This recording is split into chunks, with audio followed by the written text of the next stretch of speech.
Flash is coming up at the top of staircase. There's an easy kill for Hyper, and a second and a third. DarkZero in full control. A triple for Grixer, and there's the quad. United.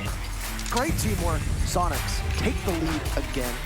Disrupt the best of the best. His teammate's gone, and what's this? He's got a Nitro Cell as well. TSM! Tempo Storm absolutely storms through this matchup. Oxygen takes the series. Space Station Gaming are your world champions!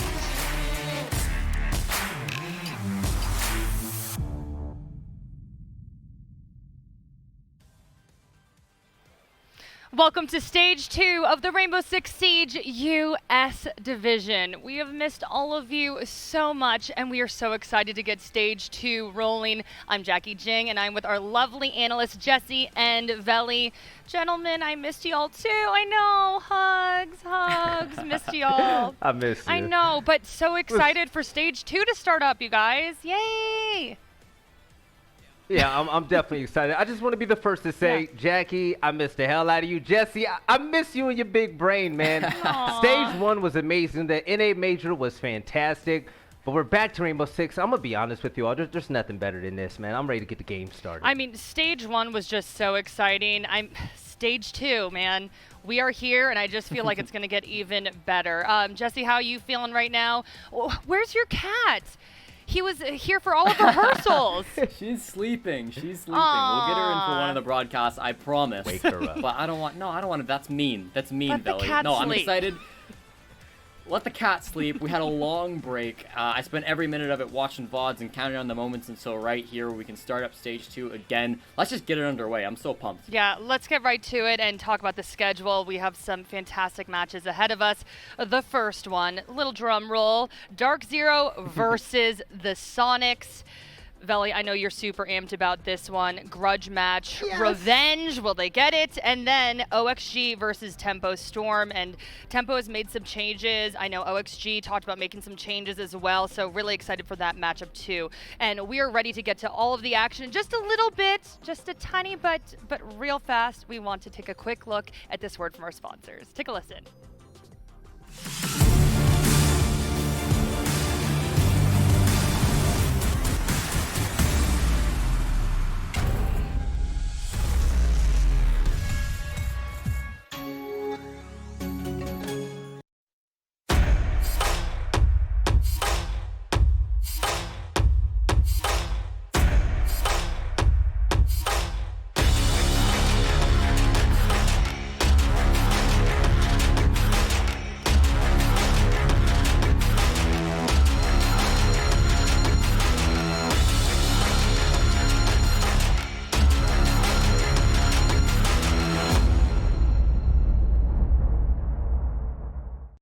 Hey folks, welcome to Stage 2. I'm Jess Brohard here with a little bit of information about the format and what you can expect for this stage. But before we get into that, let's take a little bit of a recap look into what went down in the days leading up to and encompassing the August Major, because I don't know about you, but I could use a little bit of a memory refresher as it has been a few weeks.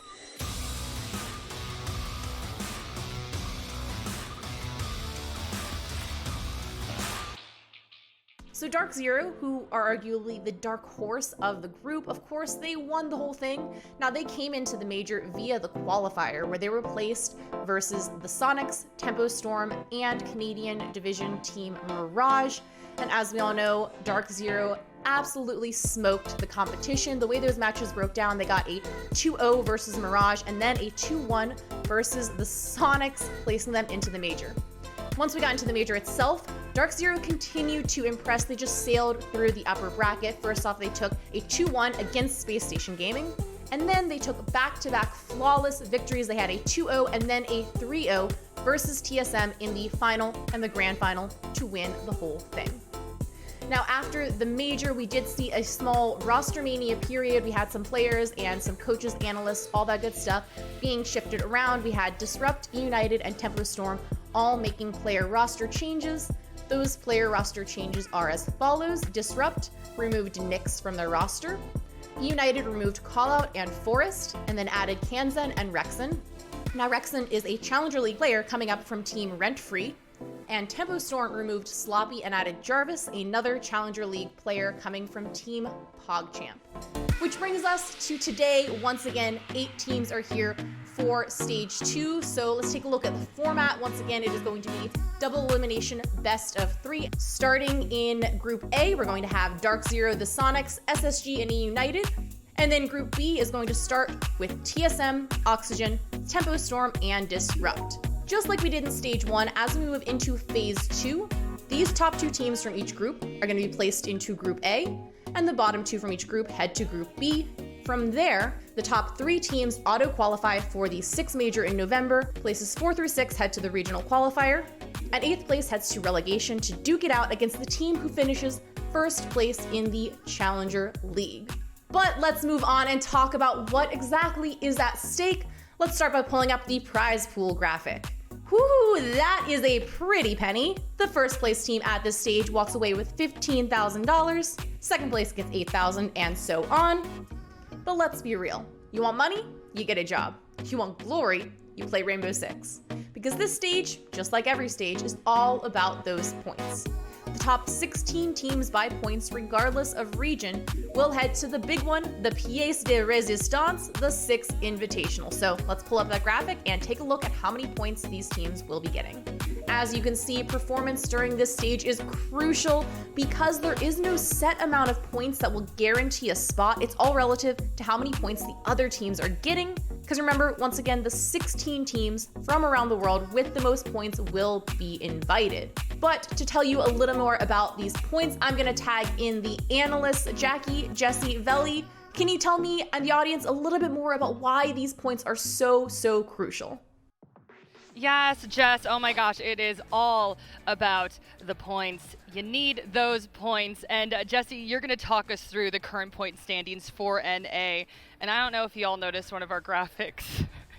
It said Toost instead of second. Toost. I'm sorry. Hey, I couldn't stop the giggling about that. we have. Exactly. But you know, it can be a little bit complicated, Jesse. So for those at home, maybe you can just break it all down for us again. Yeah, so I think Jess hit the nail on the head when she said we really don't know what the threshold is going to be. You've got to be top 16 worldwide. So if the teams in the other regions, Europe, Latin America, and APAC spread their points out, you might not need as many points here in North America to qualify for the 6th Invitational. But if it's the same teams winning in Europe, APAC, and Latin America, you might need to grab quite a few. Now let's take a look at this graphic once again to sort of break it down for you. The first thing that takes in consideration is the major. So these points are being given out after the qualifier. First, second, third, and fourth will gain more than 225 when they compete inside of the major. So they have the same amount as 5th right now, but they will get more and more as we progress through the months. 5th, 6th, 7th, and 8th are locked into those numbers, so they will not be getting more after the qualifier. Of course, the qualifier kicks in after the major, and then it's the US division. So 5th, 6th, and 7th, that's technically 2nd, 3rd, and 4th from the qualifier. And then 8th place in North America goes to 7th place in the US division. So that means that there's one American team that's not getting points, and there's 3 Canadian teams that will also end this stage with 0 extra points. I think we take a look at what we saw last stage when we took a look at the teams and what points they got throughout the first 3 months of our season. Here we go. So as you can see, DarkZero, they did get 4th in the regular season, but because they won the major, they got the maximum amount of points, 510. That puts them tied for first in the overall Global 6 Invitational rankings. Then you've got TSM, Space Station, Oxygen, the 2nd, 3rd, and 4th teams from the major, the Soniqs, Mirage, and Tempo Storm, 2nd, 3rd, and 4th in the qualifier, and Disrupt Gaming only getting 115 points for getting 7th place in the US division. All right, thanks so much, Jesse. But all right, let's chat about today. Let's get the bracket up, ladies and gentlemen. And for Group A, today, DarkZero versus the Soniqs. Again, a matchup that we are all looking forward to very much so. And then SSG versus E United, they are on Wednesday, so that is the bracket for Group A. Now, let's bring up the bracket for Group B, and OXG versus Tempo Storm today. They are our second matchup. And then on Wednesday, we see TSM versus Disrupt. They are our second match on that day. But all right, back to today, gentlemen. DarkZero. We're going to start off with DZ, our Stage 1 U.S. Division winners. They went into August, the August Major, ranked 4th, and they just tore through everyone in their path, coming out on top. It is truly the comeback story that we all love to see. But Veli, now they have everything to lose. I feel like everyone is going to be gunning for them. And the Soniqs, like we said at the top of the show, they are going to want revenge. Yes, kind of like Space Station Gaming. Every team had it out for them. You saw a team put up their A games against them. DarkZero, they should expect the exact same. The performance that they put on during the NA Major was some of the best and most dominant Rainbow Six Siege that I personally have seen in a very long time in any type of competition. So as long as DarkZero can keep that up, I think Soniqs, they're going to be in trouble, man. But the question is, can DarkZero maintain the high level gameplay, because they were special in August?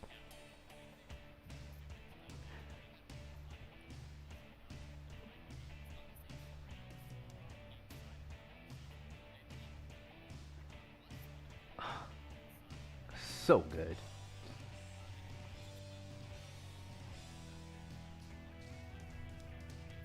Really, really high performers inside of that major, and so it's nice to see the whole team spreading out, and they got a pool now, so they're really showing up on all fronts. At this point, we cannot hear Jesse speaking on broadcast, so we're going to work on that quick audio issue.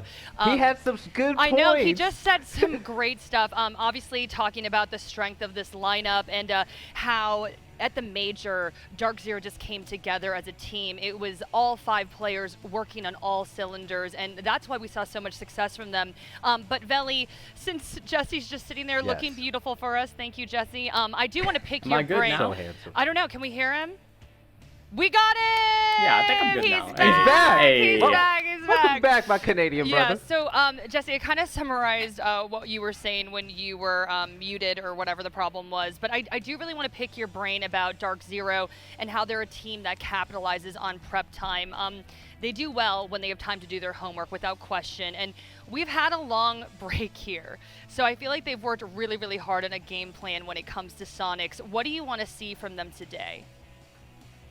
Yeah, I think that's an excellent point, Jackie. They do perform really well with that prep time. They caught Space Station off guard at the major with that.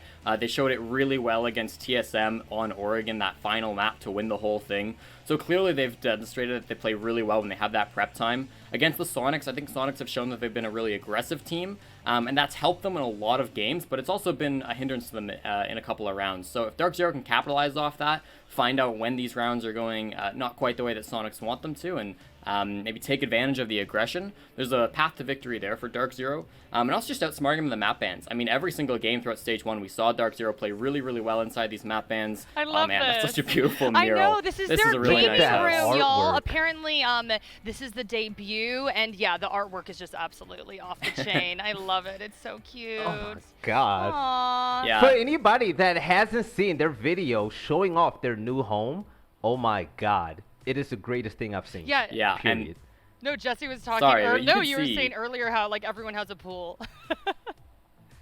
yeah, everybody in Vegas seems to have a pool. If you watch their video, BC's in like a glass box behind them, like giving out the orders. So that's where he did the Funny. map bans. I'm sure that's where he's going to be going up against the coach of Soniqs, Joe Bros. So yeah, there's a lot that goes on in this house. It's really nice to see all this investment put into the scene. Aw, that is a really, really cool gaming room. And, you know, Veli, I got to call you out on this a little bit. This morning, you know, you What's up? tweeted something out, and the owner, actually, of DarkZero didn't seem too pleased with that tweet. Shout out to Zach. He didn't seem happy about it. You know, production, put the tweet up. Let's see what Jackie's talking about, please. So I woke up so excited, and yes, I have an Android, so any of the haters out there, I make more than your mama, all right? So, yes, I tweeted out this morning that I'm so excited for DarkZero versus Soniqs, because the last time these two teams played to decide who goes to the major, it was amazing. It was my heart was racing. We can all agree that it was some of the best Siege that we've seen all year, right? Oh my gosh, yeah. Now, Zach, the owner of DarkZero, shout out to Zach, he says, you know, I said basically DarkZero wants to stay on top and prove the NA Major wasn't a fluke. You know, it's been a while since they've been at the tippity top. Zach says, fluke, dude, in the last 3 seasons we placed, basically it doesn't matter. He basically lists off, yeah, they placed second, top 6, top 5, whatever here and there. Yeah. The argument is the argument has never, ever been, is DarkZero one of the top teams in the NA? We can all agree with that, right, Jackie? Yes, for sure. The argument, what I insinuated in my tweet, in the way it should have been interpreted, the way I wrote it out, is that DarkZero, they're finally on top again after not being there for about, 2 Pro League seasons, right? They got first in NA, they got second at the Pro League Major in Tokonami, which was an asterisk mark, by the way. But the thing is, I hate the fact that I have to address this because I love DarkZero, so I don't know why Zach woke up on the wrong side of the bed this morning, but this is the argument right here. Jesse, today, would you say DarkZero is the best team in NA? Absolutely, no question about it. Okay. No question about it. A year ago, was DarkZero the best team in NA? Definitely not. 3 months ago, was DarkZero the best team in NA? Definitely not. Yeah. It's been a while since we said that, right? The conversation has been, when is DarkZero going to get to the top? So, yes, Zach, I'm calling you out, man. I'm saying your organization, we all need to see on a larger scale if you all can remain staying at the top. We believe in you. We're not DarkZero haters, baby. I've been the one that's been showing off your merchandise, by the way. So get that hate out of here, man. Oh, my God. I just wanted to I wanted to clear the air. I love competitive spirit, and Zach is full of it, and that's why DarkZero won. But hopefully they could get that win tonight. Yeah, we shall see. He may have not had his coffee. He just woke up and saw it and reacted. That's what I'm going to say happened there. Boomers wake up angry, Jackie. Don't call him that. Oh my goodness. I'm getting older, so I wake up cranky too, so I'm starting to see why. Veli just shots fired on that. Okay, but let's move on to the Soniqs here. They were barely edged out of the mini major by DZ, and I just feel like they are so determined to prove themselves. Like, we have repeatedly heard from Super being like, we should be on top. We should be on top. He said this so many times. And they just want to be a top contender in the U.S. division. Veli, I just feel like they're going to be out for blood today. The Soniqs want this win so badly. No doubt about it. Look at Kevin right there, iconic. These guys are so handsome, right?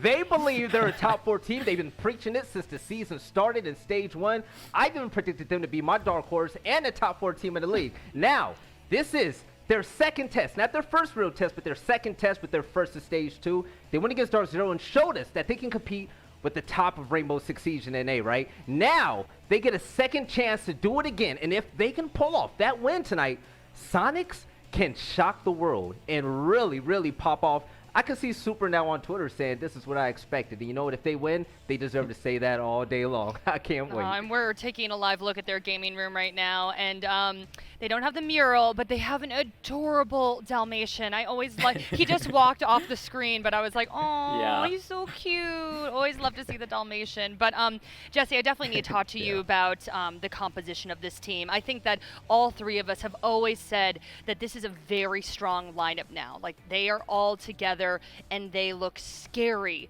good.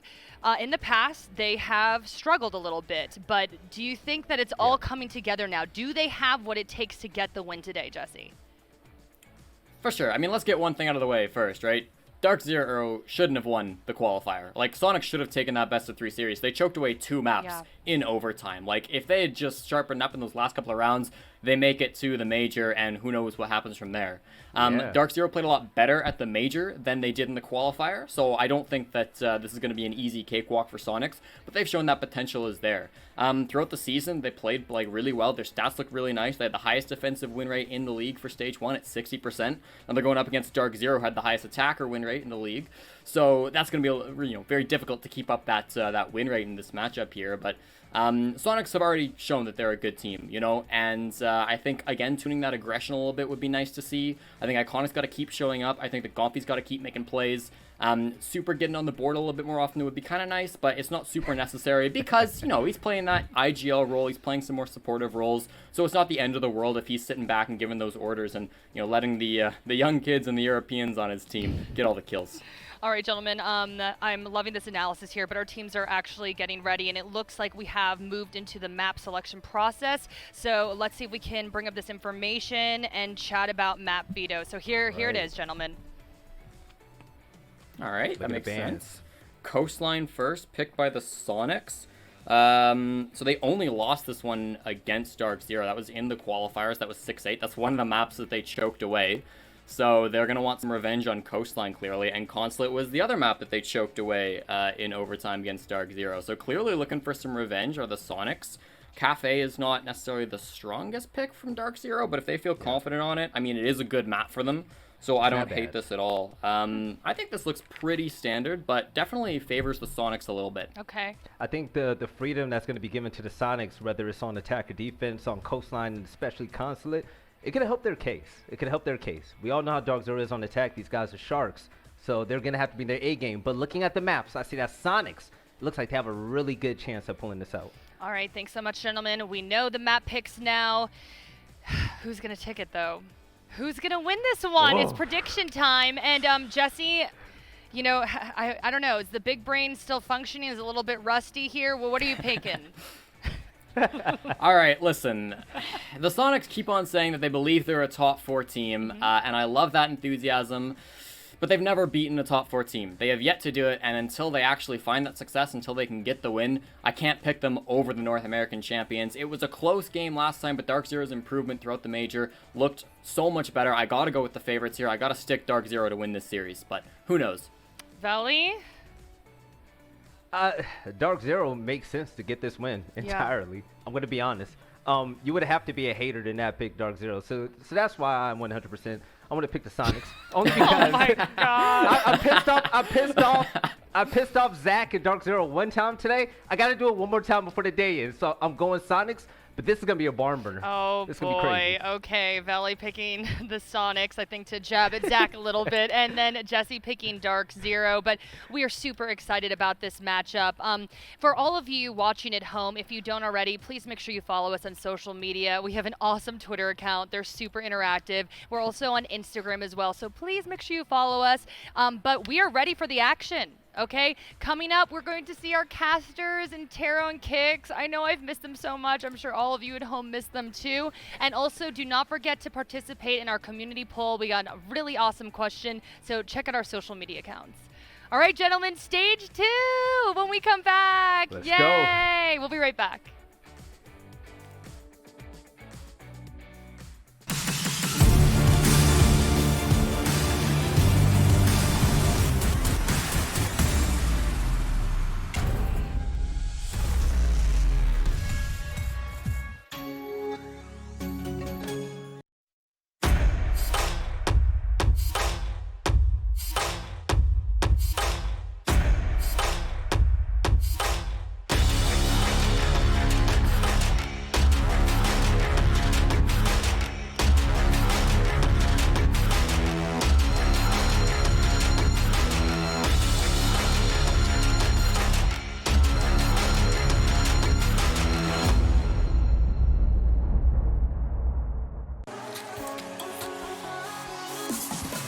We're DarkZero, the current North American champions. We came really close a lot of times, and to finally achieve what we wanted is really refreshing.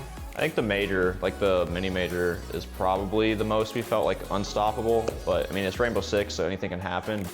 The biggest comparison between Stage 1 and Stage 2 with our team has been the amount of teamwork. Going into the major, all the prep we did and all the adaptions mid-game changed a lot of operator bans. We went from banning the same thing for 7 months to going to the major banning something different every time.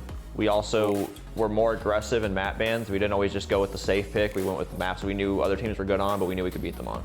Over the last few months, we've kind of focused on implementing a different play style. We're kind of forcing our old DarkZero play style. Now we're a completely new team, so we're coming up with a new strategy that would suit us the best. I think we're going to approach Stage 2 with the same mindset we've kind of always had, where we just worry about ourselves and we just worry about improving our game. The amount of effort people put in before the major, if that remains consistent, then we can continue to do it. Not really content with anything last season. People are still talking about how we're not going to be able to translate the success, so another season we have to shut people up. I don't think there's an individual team to fear in North America. I think the top 4 are so top heavy that it's just us against each other.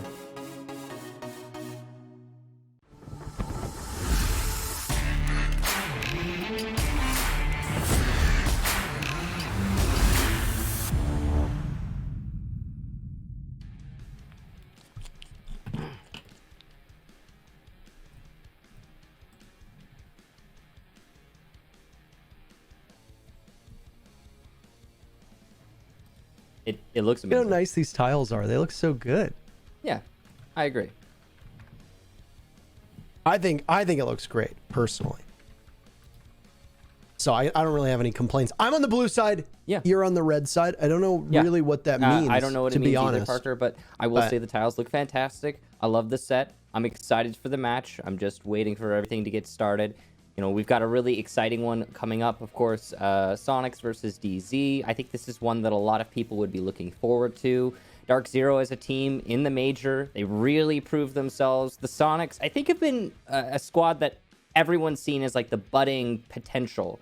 And maybe it's going to show today. Maybe we're going to have the big upset today.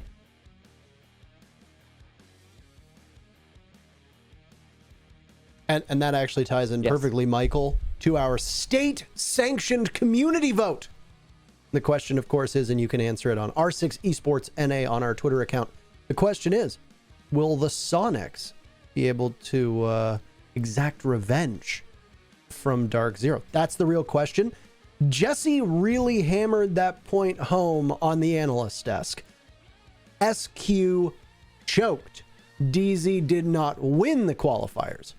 The question is going to be today, as we see there are some duplicate maps, will there be another choke job from the Soniqs, or will we see the dominant That is the DarkZero question. And that actually, destroyed everybody this is a in conversation the mini that was major also just last had month? between Vele and Jesse and Jackie on the analyst desk just earlier. And I want to bring it up again here is, you know, DarkZero as a team, we've seen them be a dominant squad many times before, and that consistency has yet to really, I would say it hasn't solidified. So I think that, you know, I'm really happy for DarkZero. They got their first big win. I think that the siege that we saw from DarkZero during the major was some of the best siege that you're ever going to see. Are they going to be able to put that up here today? That is the question. So we'll go ahead and load into map number 1 when we get ready. And it's of course going to be Coastline if you missed the ban phase. Soniqs will be starting on defense. DarkZero will be starting on attack. And we'll go ahead and get right into the bans.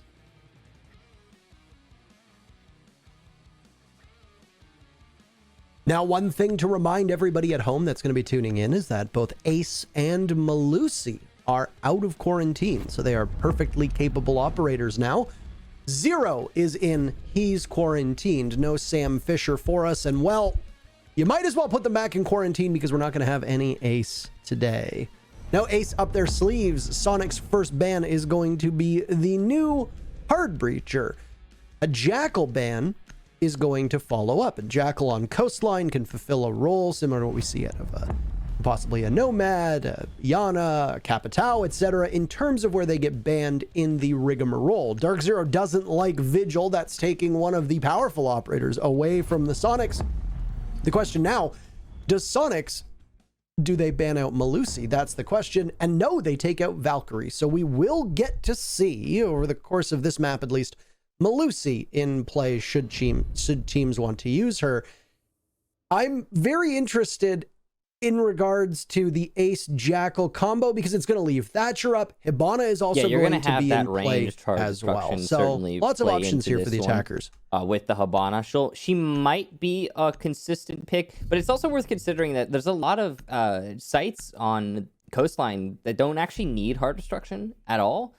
Where it can be useful, often you might be better served bringing some excess soft destruction, bringing some explosives. That's really the meta we find ourselves in right now. You'll note that every single operator on the attacking lineup contributes something to clearing out Jaegers, ADSs, or potential Wamai magnets, and something to...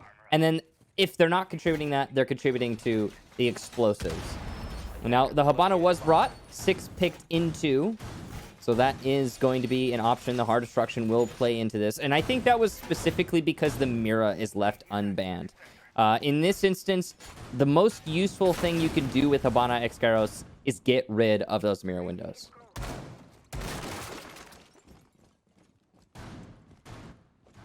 So we're going to have the Mira windows placed inside of stock. It looks like there will be some light roaming upstairs.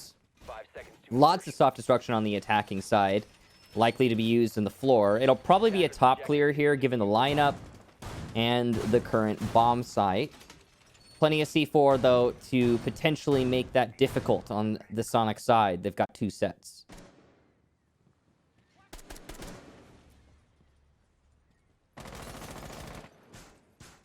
We also, we're going to be operating with the new Spectator as well, Michael. So the Spectator system has had some overhauls that will be shown off, and there you go, right on your screen. Bottom of your screen, it is the individual operator card. So you don't need to look left or right to see which operator is currently on your screen. Much cleaner. It's a nice change, a very welcome change, I would say.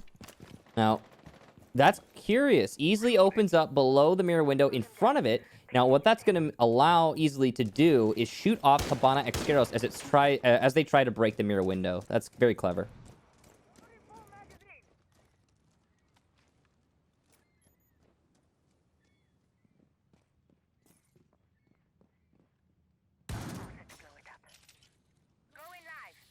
DarkZero's take is going to be up top. A minute in so far, and one of the things that I really liked, and we really liked, and we talked about often actually, was the fact that DZ had a lot of tools at their disposal, and there was nobody who really failed to contribute on that run through the major. We're going to see if they can replicate that with every single member of this team stepping up at one point or another. Super shaken off of his position from above is really going to be the first skirmish, and well, he gets taken out by Eclipse inside of luggage. He guns down two separate members as Gomfy was there for backup, and nobody from Soniqs is able to stop the buck right now. There, as the transition was caught by DarkZero, and that's a really textbook cutoff by Eclipse, and I mean a really simple plan, well executed for DZ. Now, there's only a minute left for DarkZero to execute onto the bomb site, but that's plenty of time when you've got this top-down control. So they're going to be getting soft destruction right above the site to try and exert some pressure onto the defenders. DarkZero have the driver's seat right now. Soniqs are going to have to fight to regain control. They do not have any C4, so direct confrontation is the play here, or so Iconic seems to think. He'll lose out in that confrontation, though, and Eclipse will finish him off. Easily enslaving the last two defenders, and they're trying to stop the onslaught in the last 22 seconds. If they can deny the plant, they might see success, but that's not looking very likely right now. The gas canister is not enough to do just that. DarkZero will get the first round, and a flawless one at that.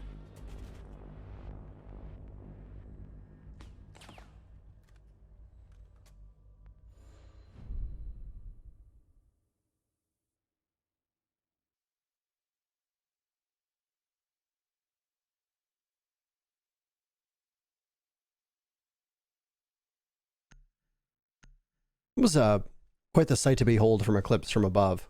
And honestly, once you lose control of that second floor, with as much as they had invested into it from the Soniqs, I feel like Gomfy's inability to catch Eclipse inside of luggage was where everything started to unravel, because you can kill about a minute and a half, give or take, of the clock, as Super did. And even if you give up your life, it's not the end of the world. It's a 4v5 on site. The buck is going to be above. You know that you're going to have that presence looming over top of you.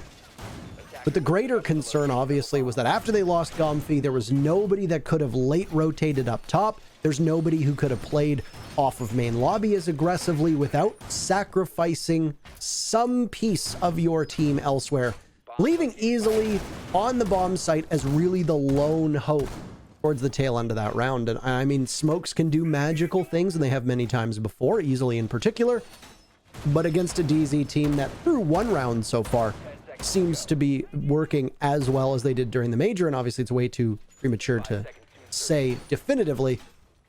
Soniqs really had no chance to bounce back after that push. The biggest problem was, of course, the top clear. That was, well, it was very difficult for the Soniqs to work around that. Now, they're going to try going to kitchen once more, and once more, they're going to bring this upstairs hold. But the key difference here is that they're going to put a bandit battery on the mirror window upstairs. So Soniqs only got half the round out of the top floor roam last round. This time they're going to try and waste even more time. Missed C4 there from Iconic. He did not time that correctly. I would have thought he would wait for the footsteps above him, but triggered it based off the barricade breaking. Unfortunate there for Iconic. So this mirror window likely to be more durable, as the Habana Exqueros are unlikely to destroy it, but there is no Habana. So a key difference for Soniqs, countered by a change from DZ as well. They'll be bringing a set of nades that can be useful in dislodging anyone playing on a mirror window. DZ keeps their toolkit ever changing. The Sledge could be an operator as well that functions in a very similar way to what we see out of Eclipse's Buck. I mean, both of those operators tend to be very close in regards to the way that they're applied on this map, though we do see Sledges on certain teams' lineups tend to be a bit more aggressive. Skies is going for a plant as we're talking about this by the A bomb site, and nobody from the Soniqs is any the wiser. He gets in the window, gets the diffuser down, and he's gone like a gust in the wind. So this is tough for the Soniqs. They'll immediately start on it and hope that there's some coverage going, and there it is indeed. Hot and Cold with 2 kills from above, continuing his hot streak, punishing all of the Soniqs as they're all down for the count except for Easily in a 1v4. Diffuser at about the halfway mark, and his task of holding this together is going to be quite tough. Takes out Mint, but still has 3 more to find. Diffuser very narrowly at the point of no return, and I can't see him even being able to get towards the kitchen window in time, even if he wanted to. Hot and Cold ends any chance of the Soniqs coming back, and that'll be the 2nd round in a row for DarkZero. That was really unfortunate. Easily with 3 gas canisters in the pocket. Must have been a misinformation situation there on the defense. Easily, obviously, had he known the plant was going down, would have been throwing out his gas canisters, attempting to stop it. But maybe it was all that was happening elsewhere. The sound profiles and just the clash, the cacophony of information in team comms, preventing Easily from being aware of that plant going down, and the Soniqs, none the wiser, well, having to work in the post plant to regain their own site and disable that diffuser. Didn't happen. DZ, a completely different strategy that round. They keep the punches rolling, and they keep them coming from where Soniqs are not guarding.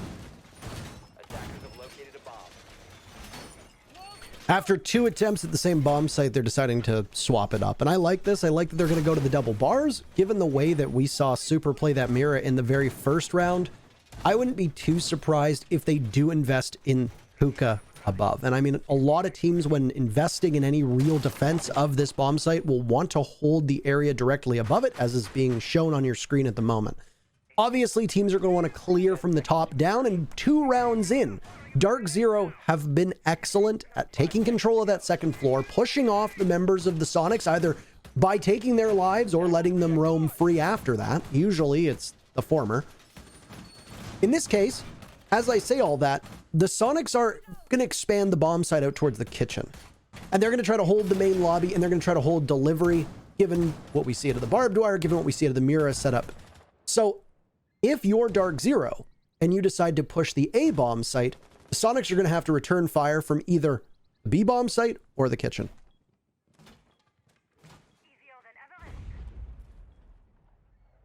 We'll see if that cutoff actually happens. I mean, the Blitz is what I'm most curious about in this round.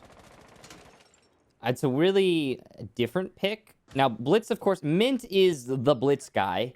So, I mean, if it's going to be anyone, it would be Mint. He's had a lot of big moments on Blitz, throughout Siege's professional history. But it's still always weird to see, because you just don't, well, it doesn't happen very often that someone picks Blitz. So where that Blitz is applied is going to change a lot of how this round plays out.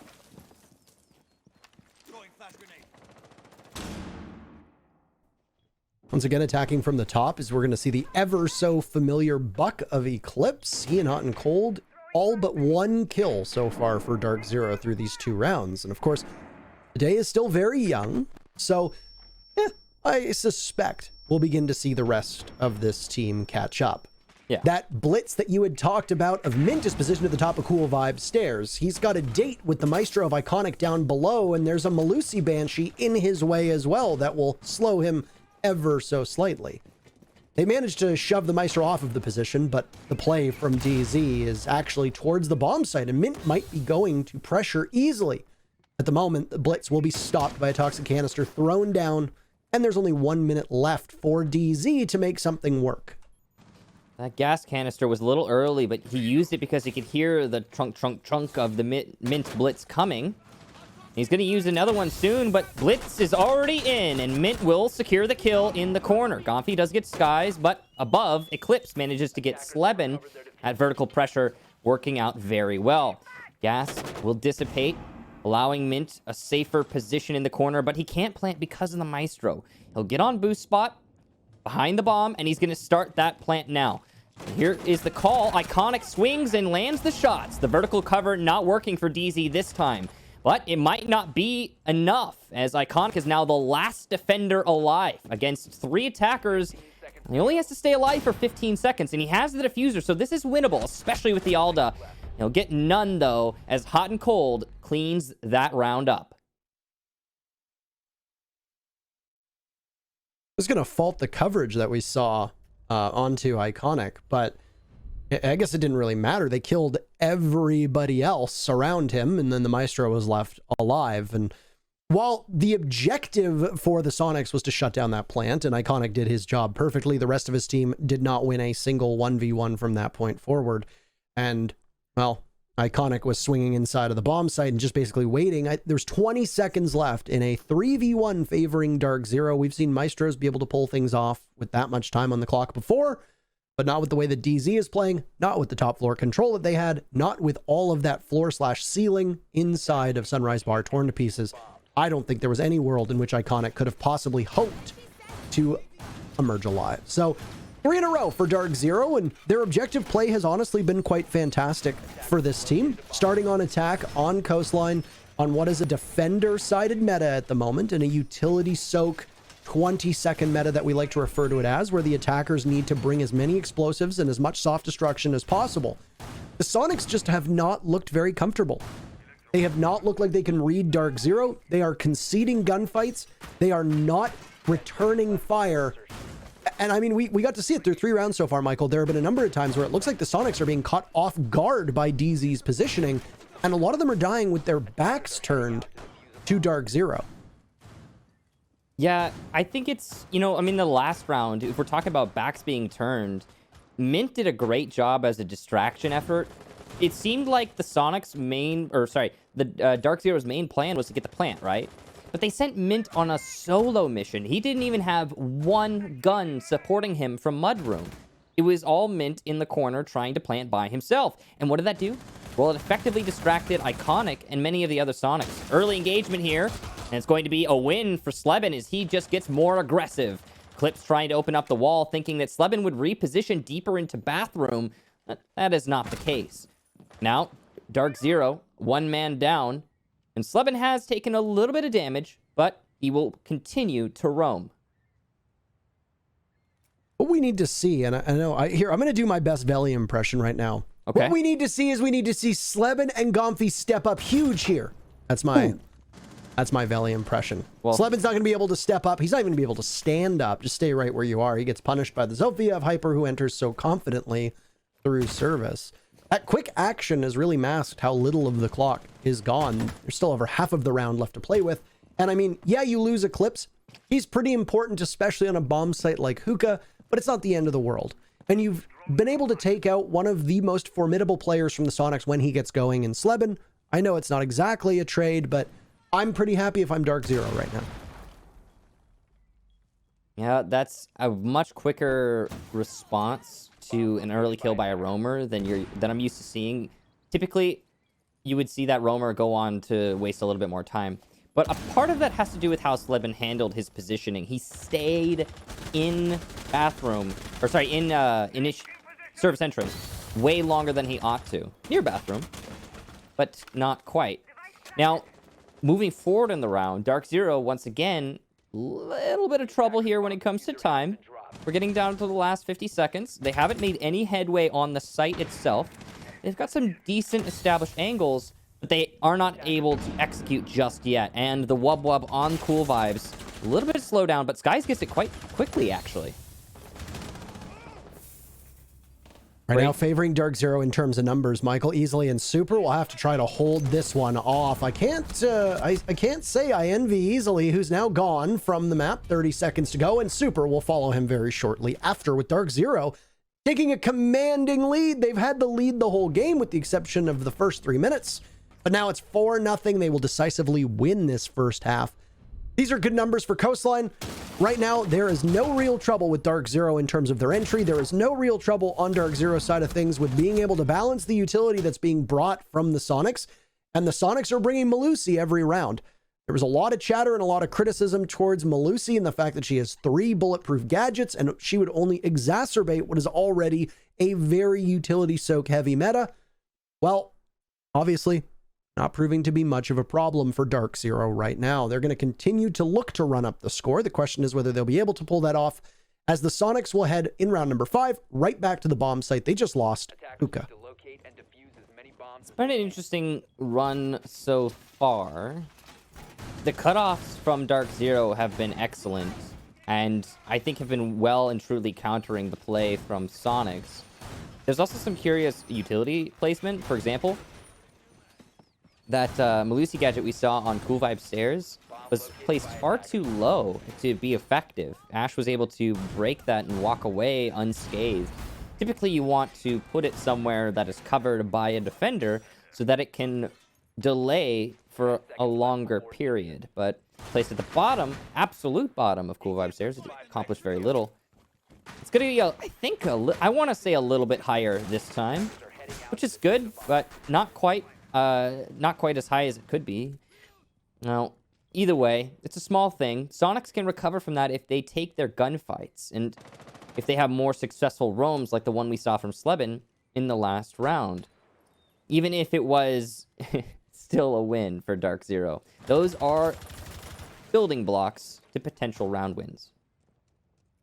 This is going to continue onward, or I'm going to continue onward, talking about the inability for the Soniqs so far to find any real offensive firepower. They have a combined 6 kills over 4 rounds right now. That is nowhere near good enough. It doesn't matter if you're losing rounds or not. This is your map.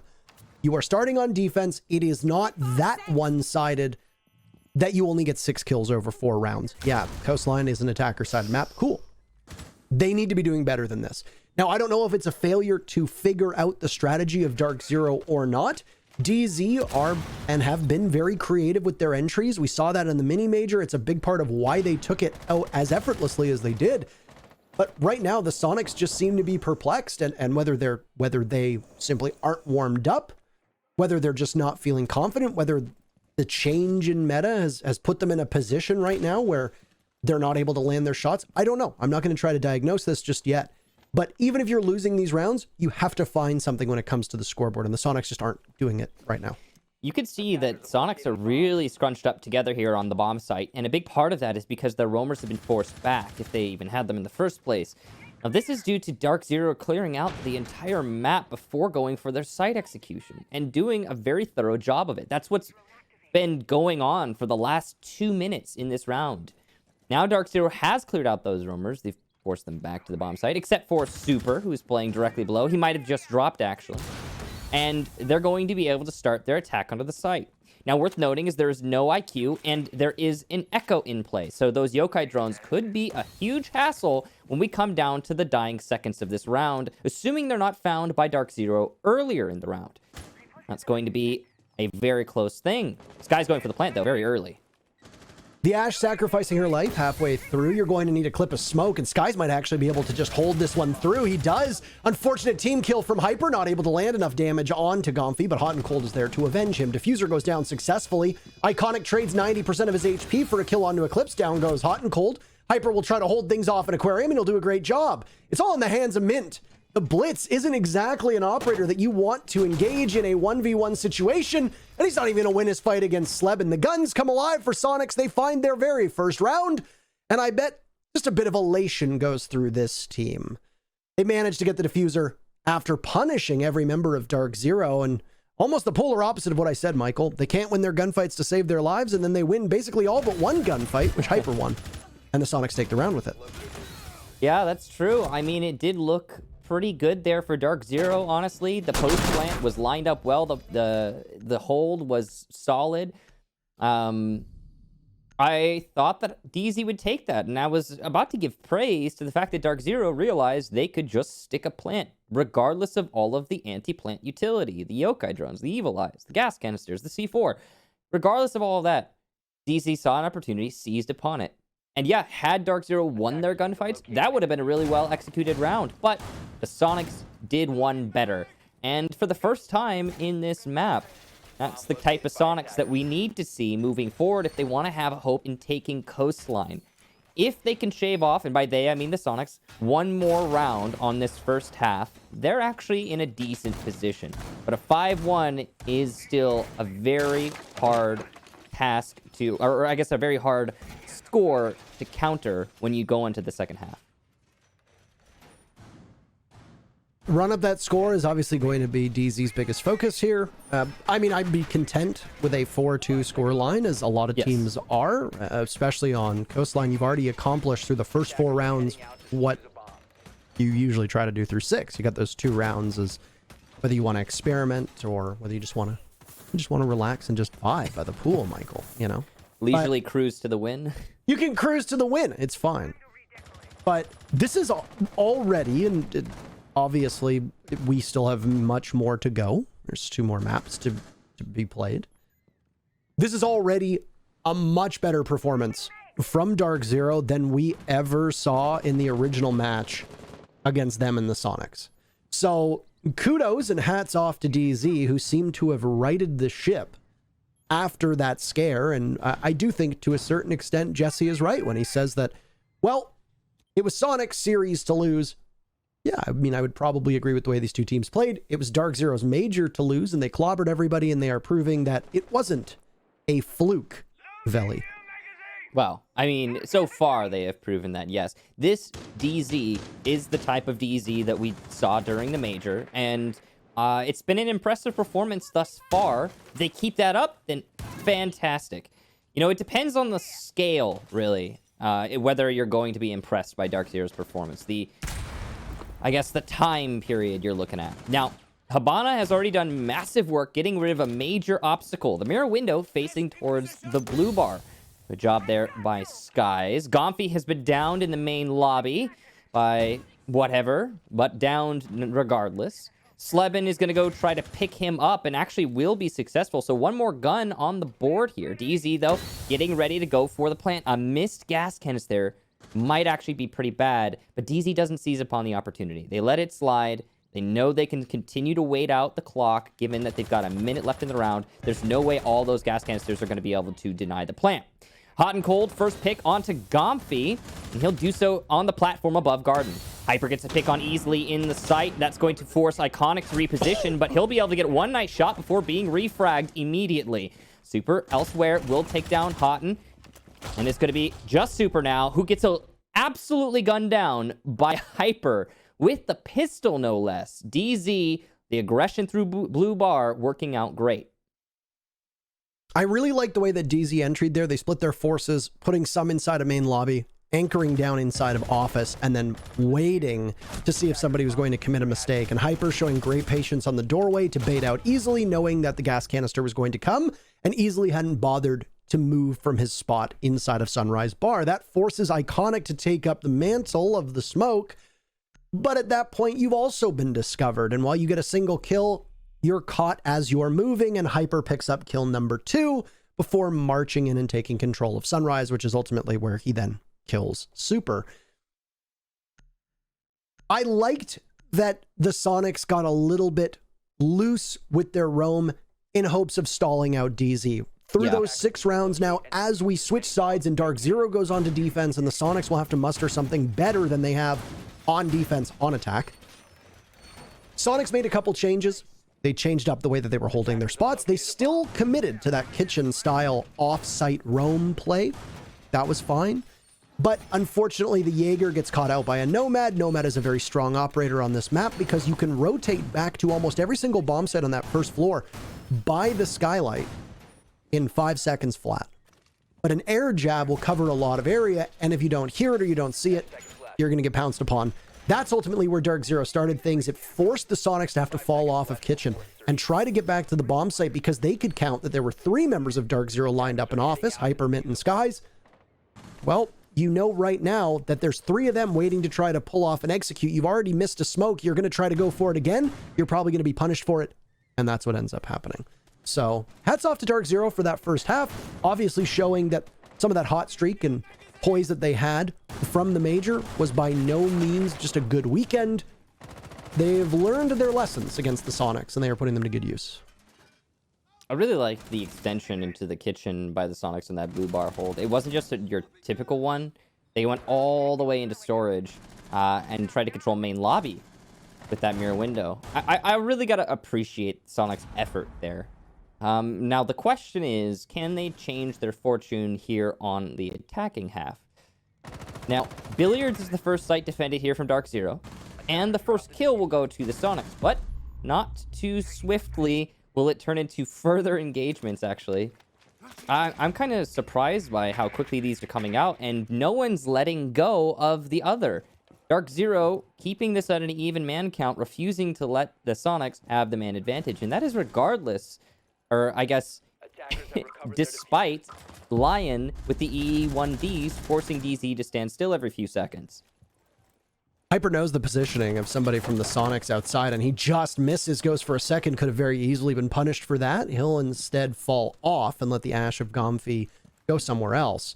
Iconic has retrieved the diffuser for the Soniqs with half of the round to go, but Skies takes a big gamble. He finds Iconic. Hyper finished off by Super on that Lion, but Super and Gomfi both so low on HP. They'll have to tussle with Mint and Skies now as it's a 2v2. Match point for DarkZero if they end up persevering on this one, and well, just basing on the map control that DZ still holds, Skies in sight, Mint covering over by 90, and the fact that the Soniqs don't have very much HP to deal with, this is an extreme advantage for DarkZero.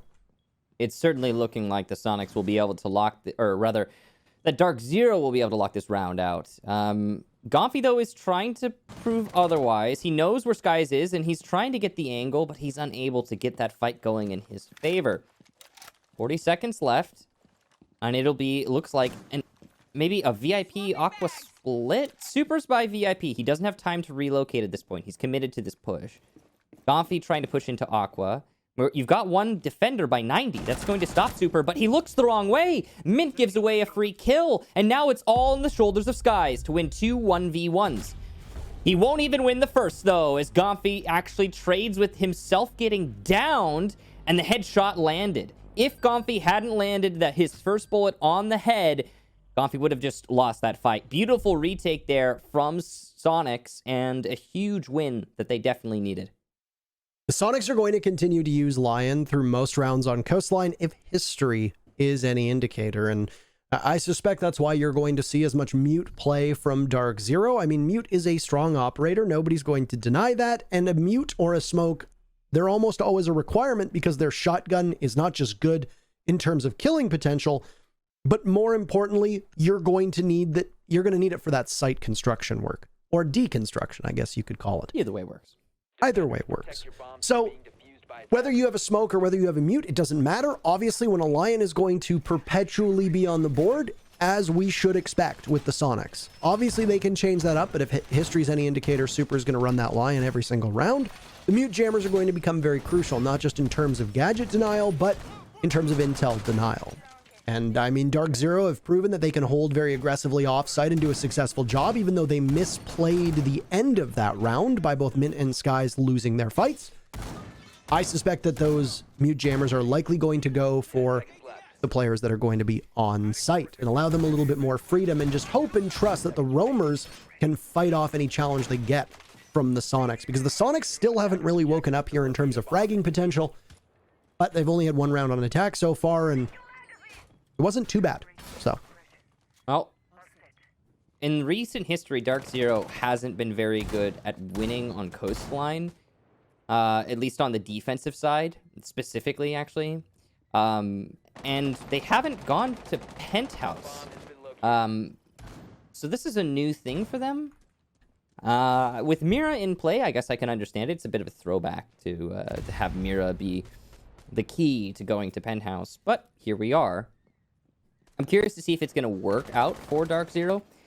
These kinds of this kind of site selection is always a little bit weird, and not necessarily going to give you a consistent result. Jaeger gets droned out there in Kitchen Hall, and Hyper's going to have to relocate off of that. Super will call that out to the rest of his team.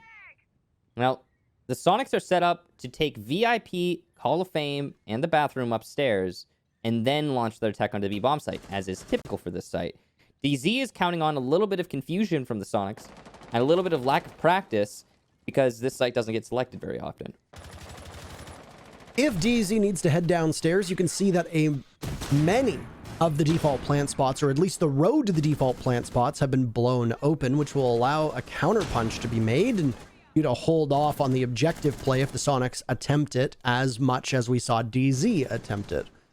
As we hit the halfway mark of round number 8, nobody has sacrificed even a single point of HP except for Skies, and he'll trade it out for Slevin, so it works out quite effectively. He knows he's got another over by Hall of Fame, and the Yana is positioned and waiting. Skies punished as he loses his mirror window, and then his life as Iconic is the one to do that. A second kill from the Soniqs pops up on the scoreboard. Down goes Hot and Cold, and they're buried inside of the bomb site. A bomb site right now is quite a bit exploitable, I would say, until Eclipse makes his way over there and Mint gets from luggage to protect it as well. So right now, DarkZero coalescing around the bomb site with Hyper just playing a little bit off of it. 45 seconds left to go. A Lion Charge will go off. That's the very first one from the Soniqs. So they're very smartly using them for likely the execute and then the post plant, providing they get that far.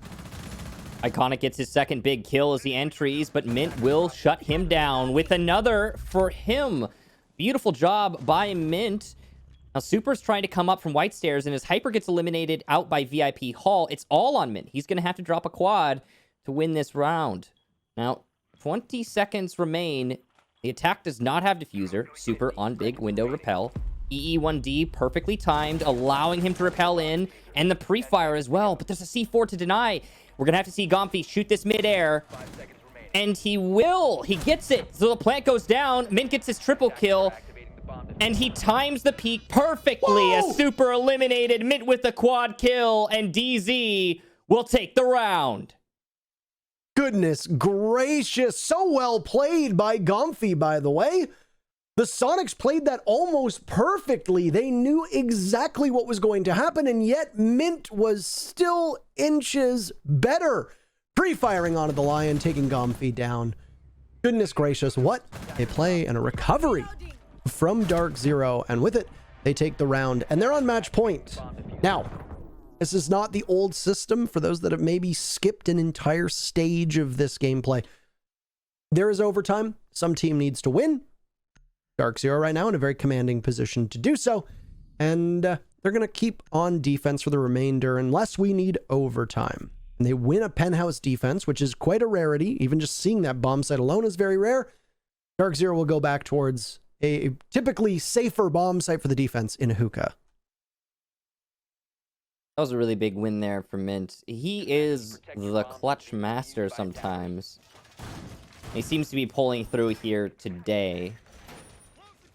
Well, having taken that round, it seems all but certain DarkZero will take this map by extension.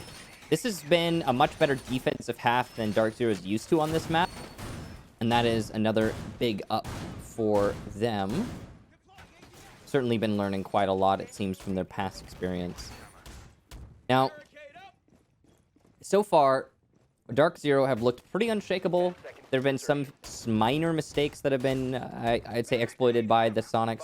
But really, that's the story, isn't it? Minor mistakes exploited. Nothing major, nothing seemingly glaringly bad about DarkZero's playstyle so far. And it's been just as solid as as I think many people had hoped based on the major performance.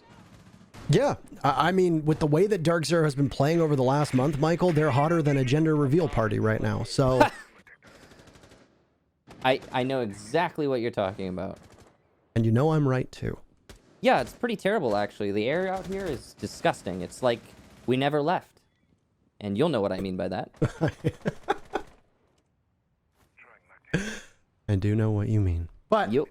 with that said, DarkZero obviously proving the doubters wrong, proving Veli wrong. I'm just going to continue to suck up to DarkZero until Zach follows me on Twitter. That's basically my goal today. He doesn't follow you on Twitter? Does not follow me on Twitter. Well, now that you've called him out, I'm sure he will. I bet he's not going to. Really? Anyway, because, yeah, I mean, I wouldn't follow me. If I had the chance to follow me on Twitter, I wouldn't. That's true. Everybody go ahead and unfollow him now. No, please don't. Please don't encourage them to do that. I'm doing it right now. Please don't encourage them to do that. Anyway, match, or at least map on the line, depending on how you quantify this. Some people calling a single map a match, but we'll see. This is a nice angle being held here in Eclipse. Even with the UMP, is able to cut super down. No EE1Ds used at all. 90 seconds remaining in this round. Potentially 90 seconds remaining in this map. And you're not going to have to worry about standing still at all. Skies gets one onto Goffy too as he attempts to push up the Cool Vibes stairs, and DarkZero, it looks like they might be able to just lock this one out. Two Soniqs attempting to push up Cool Vibes, but once again, the shotgun from Skies will shut that down, and he'll finish off Slevin with the SMG. Missed C4, but it doesn't matter. Eclipse with the secondary shotgun will end that round, make it a flawless one, and take map number 1. Hey, not a bad result, is it? No. 7-2? I think I'm taking that, and flawless, of course, is pretty nice as well. So DarkZero is going to take a break, and they're going to go, I don't know, shake it off, go grab some water, hydrate, do whatever they want to do. We've got Cafe up next, which is DarkZero's map. So that's pretty impressive. What's your main takeaway from this map right now? The Soniqs falling 2-7 on their own map, Michael. Main takeaway, DarkZero on defense looking much more solid than I expected them to be on Coastline. Their attack half was just an absolute slaughter. Soniqs major gaps in their defense, especially.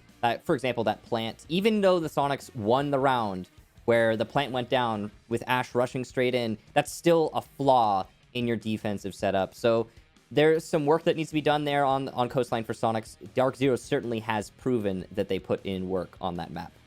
Well, there's obviously a lot to talk about, and a certain man has some tweets to answer for. So let's throw it over to the analyst desk, and we'll have them break down map 1. Oh my goodness, Kix and Intero, thank you so much for your wonderful casting. As always, Veli giggling over here. Yeah, you Poker with the pawpaw. Yeah, seriously though. Zach is just like laughing his butt off right now. You know that. DZ certainly showing why they're number 1, man. crushing on Coastline, defeating Soniqs 7-2. Veli, I mean, what do you gotta say?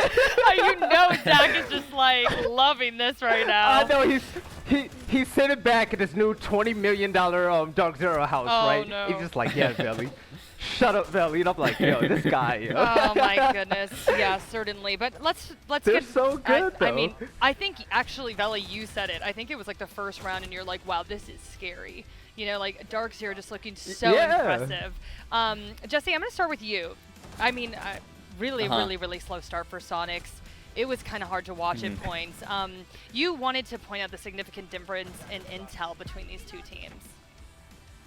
Yeah, absolutely. Soniqs coming in, top 4 team. All right, didn't show it for sure inside of this matchup, and particularly with the start. That lack of intel was a huge hindrance to them. The very first round, they don't catch the push-up coming through luggage from Eclipse. That was really questionable. The second round, Sky's getting the plant off through kitchen window. That take from DarkZero is what they run basically all the time when attacking kitchen, right? Yeah. They have Skies jump in the kitchen window. He gets on the plant until the smoke canister comes. Then he jumps out and he baits it. Smoke canister never came. There was no intel coming from the Soniqs. So that was a huge difference. Then you can contrast that as well with how DarkZero were playing on attack. And you could see when we were going through their perspectives, those pings were coming out. And I don't want to dwell on the yellow pings too much because everybody's got an opinion on that one. Oh, but it's clear that DarkZero they were getting some use out of them. And I think that was being used really well. I think also Soniqs did have an increase in the intel that they were using. And it seemed like they were a little bit more aware when they went on to attack and they had those drones available to them, even despite mute jammers and Mozzie pests and all that was being brought by DarkZero. So that was nice to see. But those early rounds, whether it was nerves or what for the Soniqs getting back into the things, intel was really not there for them. Okay, and Veli, I mean, we were talking about DarkZero just picking the Soniqs defense apart. They really just had a counter for everything that the Soniqs were throwing at them, it seemed like.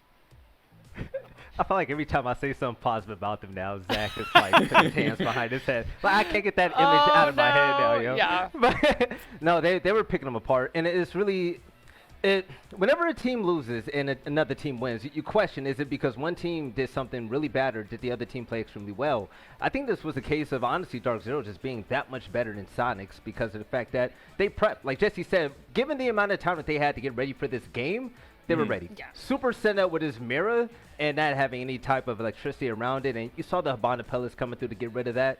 Yeah. Super being on that top floor, I would say it's the play if someone else is roaming up there with them.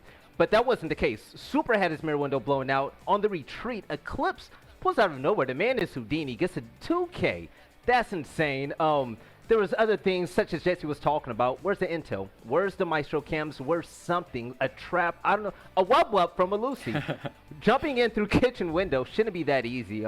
It seemed like Soniqs, they were trying to correct their mistakes the round after. You know, you saw the bandit battery going down on the mirror window and whatnot. But sometimes when you go against top teams like DarkZero's, the Space Station Gamings, the TSMs, one round later is one round too late.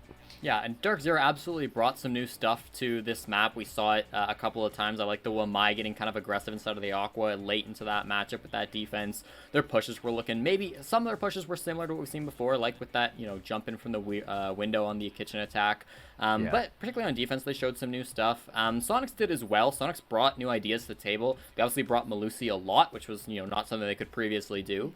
But it just seemed like the execution wasn't there for Soniqs. So I think there's a good base for Soniqs, and the ideas, again, were good.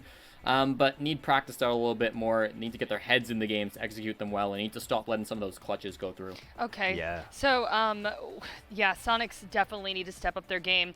DarkZero just needs to keep on doing what they're doing. And I know, Jesse, you were touting them. You saw a lot of great things from them. But in particular, you were impressed by their trading. You thought that they did a good job with that. Yeah, trades were really on point. That was one thing that I noticed round after round after round. DarkZero, even when they didn't get that opening pick, when one player would run in and die, there'd be somebody right after him. When they're executing on the bomb site or whether they're clearing roamers, I thought they were really well coordinated there. And that's something that's just sort of carrying over from the major. That's something we noted when they played last month in August and won that major. It's something that we saw again today, and that's really good to see. There is a worry, we talked about consistency for DarkZero. There's a worry they would come into this new environment and their new house and the new season or new stage, I should say, and new everything after the break. Maybe things wouldn't be there. But they seem to be playing just as good as they played at the major. So all boxes are being checked by DarkZero. I see nothing wrong with them. And just to continue to venerate DarkZero and to always bring up Veli's tweet, because that's like the main conversation today. You did say in that tweet that Hot and Cold was GOAT, and you know what? You called it because he played fantastic on that map. Hanko. You look at hard breachers out there. Let's bring up Canadian. I love Canadian, right? Parker's boy in this podcast. You don't expect people like Canadian or others to just pop off whenever you're playing a hard breach role. Hanko did that during the major. He was special with Maverick, right? But he played flank watch on this map. And look at him, leading the way, 11 kills, 4 deaths. So my biggest question, I'm sorry, Jesse. I don't know if you wanted to interject there. But my biggest question coming into stage 2 was that DarkZero, they played in such dominant fashion at such a high level. I said, like Empire, like Na'Vi, can this team keep it up? Because it takes a lot out of you. And I don't know if this was just them having a great weekend. This is them for real now. Han Code on top is beautiful. That leaves up so much space for players like Skies, Eclipse, Hyper, and Mint. And Soniqs, next map, they need to wake up because this is scary. Han Code isn't the main person you should be scared of on his roster. There's a lot more killers there. Yeah, oh my gosh. I just wanted to point out the 9% headshot rating I from Hot and know. Cold. He gets the job done, kills. He doesn't necessarily need to frag out all the time. If he's getting kills based off positioning and intel, that's just as valid in my opinion. So, I like that he's still contributing, but doesn't need to go for the head every time. You don't need to. It's fine. Definitely still contributing. For predictions, map 2, I mean, DarkZero just looking extremely dominant right now. I don't even know, Jesse. I mean, I'm sure you're going to stick with them. Veli, on the other hand, might be switching it up. But Jesse, I'm assuming I'm assuming you're sticking with DZ, right, Jesse? Yeah, Cafe will be an interesting one because Soniqs haven't played it much. They didn't bring it out until the very last game of the summer against Mirage, and they did win it. So it's not a bad map for them necessarily. They might have some surprises, but DarkZero got to be the favorites coming into Cafe. Yeah, I mean, that was an insane map 1. Veli, he's switching it up, man. It's been like 2 months since Soniqs last played. They needed a warm-up. You know, the boys were tired. They woke up. They're on those gamer hours right now. I'm gonna stick with my prediction because if I'm gonna be wrong, I'm gonna be wrong all the way, baby. I'm ready. Okay. By the way, I hope Parker never gets followed by Zach. So yeah, let's just go on to the second map. I'm ready. Oh my goodness. Okay, let's talk about our community poll question really quickly. And the question was, will the Soniqs be able to get their redemption from the NA qualifier? Were they going to get revenge? And wow. 55% said Soniqs were going to get revenge, and 45% said no, DarkZero. So sorry, audience, but yeah, DarkZero. They It's looking a best really of 3, good. You're Jackie. right. It's not over It yet. ain't over till it's over, and that is Okay. so Well be. true. So right. let's get ready for Map 2 Cafe here. We're going to send it back over to our casters in a little bit. We just have a short break, but don't go anywhere. Map 2 Cafe. So excited. We'll be right back.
Hello, everybody. Welcome back. We've got map 2 waiting for you in just a moment. Cafe Dostoevsky with none other than DarkZero, your defending major champions, right now up 1-0. And they absolutely dominated the Soniqs, Michael, in map 1 on Coastline, stealing SQ's map away from them 7-2. Yeah, it was a pretty one-sided affair. I think it definitely has got to get Soniqs a little bit worried based on a performance like that. I think the expectation there for the Soniqs was that DarkZero wasn't going to be as prepared for Coastline. Clearly that is, or it has been proven false. DarkZero performed extremely well, especially on the defensive half, which again, defense, Coastline, DarkZero, these things don't go together very well in history, but through that match, they really pulled together. I also want to show this off and thank Predator for sending us these. A lot of you got your laptops for the major. I didn't, Michael. I didn't have mine. I didn't have mine in time. So thank you very much, Predator. This is the Predator 700. So great laptop. I've used it a number of times already. I've never really been a laptop guy, but I suspect it's going to continue to get a lot of use. So thank you very much for sending it to us. Yeah, thank you. And all that said, we are going to go ahead and jump into the map. It's Cafe, map number 2. Soniqs will be starting on defense, and DarkZero will be starting on attack. Ban phase getting underway here, and Soniqs will get rid of the first attacker. Let's see what this is going to be. With the new operators coming in, we've already seen a slight change in how the bans tend to play out. Thatcher is nothing new, so no change there. Question I have, Michael. Are we going to see Ace banned? There you go. Banned by the Soniqs in map 1. DarkZero takes him out in map number 2. Melusi was not really as effective as I think the Soniqs wanted, so depending on the way that she's played on this map, you might see her get taken out. Who knows? It's going to be Mira, so none of those Mira shenanigans we saw on Coastline. That makes sense, getting rid of her. Probably a Maestro or an Echo or Valkyrie, but it's a 1-eye. So the information banning, which is something that we saw, I think banning information has reigned supreme on the defensive bans in Siege for years. And we might be at the changing of the tide here, because with Mai and Jaeger both being in play and having so many things to destroy with explosives, the Mai, the Melusi, the shields, what if you bring a Goyo, the Maestro, there's just so many layers to chew through now. It's often better to get rid of either a Jaeger or a Wamai so you don't have to worry so much about those things being protected. So another thing of importance for the attackers to ban. First defense for the Soniqs is going to come on that second floor in reading room. For those that are not maybe the most familiar with Cafe as of late, you'll note that the cocktail bar defense upstairs doesn't happen all that often anymore. Teams like to stick to kitchen and reading. Cocktail will show up from time to time. Certain teams enjoy it, others don't. Most do not. The theory being that it's easier to control those hatches and then be able to hold that second floor because it is more challenging for the defenders to go from the second floor up to the third floor when the attackers will be holding the stairwells. Also, by going to the second floor, you can still hold the top floor. You can still hold that third floor, no problem, but that's not where the bomb site is going to be, and it does act as a bit of a buffer.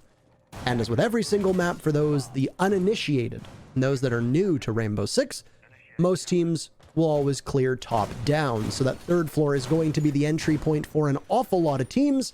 If you're not attacking a bomb site on that floor in particular, you've got some extra work to do.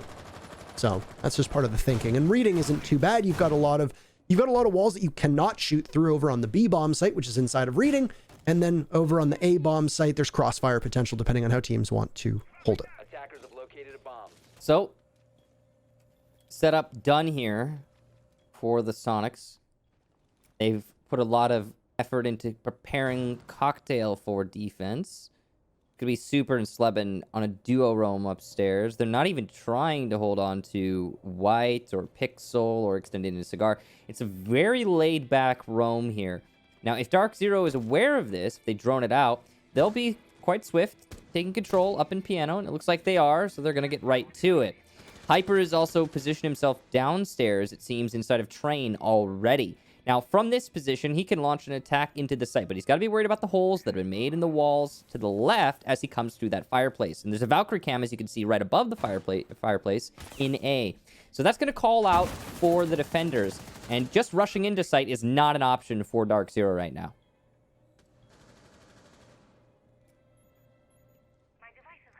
So it's, as we come to expect on Cafe, it is a methodical entry from the attackers. They're not just going to bulldoze their way on in. Skies will try to engage with Soniqs playing all the way back over by Cocktail, but that fight doesn't go anywhere. The Jaeger will live yet another day as Iconic will square up and come to the rescue, so to speak. I mean, Slevin doesn't really need a rescue just yet. He's also got Super right next to him. So 3 members of the Soniqs, if they need to, they can get back to the bomb site from a very notable spot for DarkZero, which would be that heaven balcony in which DZ made TSM look like a bunch of chumps when they tried to return to the bomb site from that particular area on the major.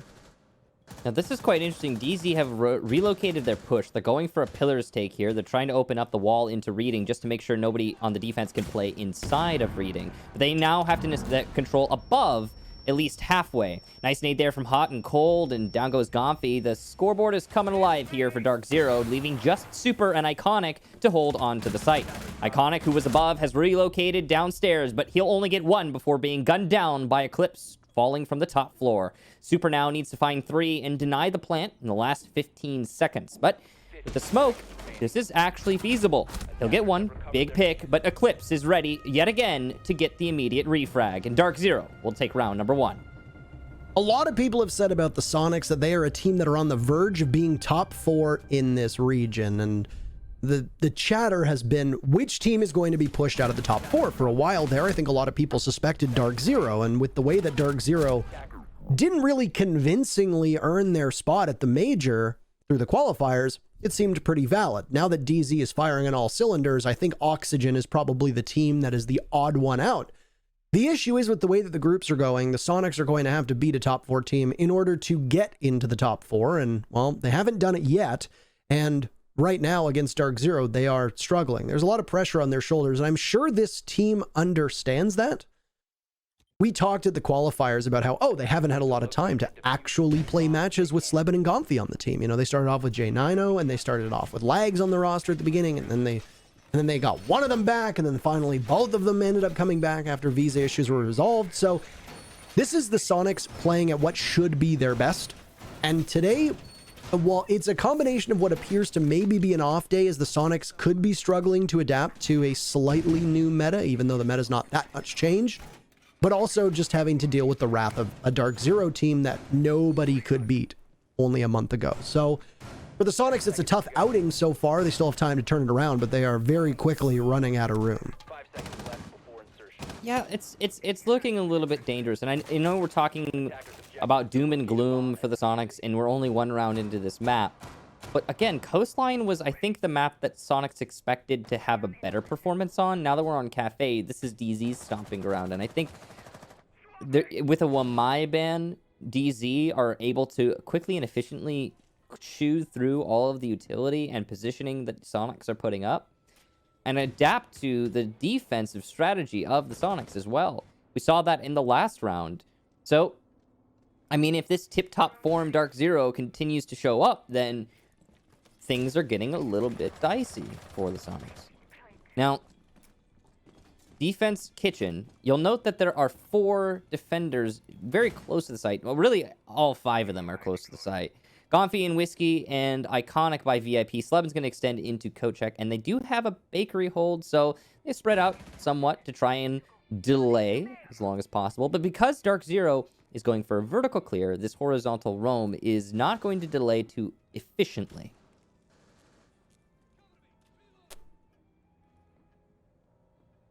Lots of quiet, Michael. Contemplation, Parker. Much contemplation.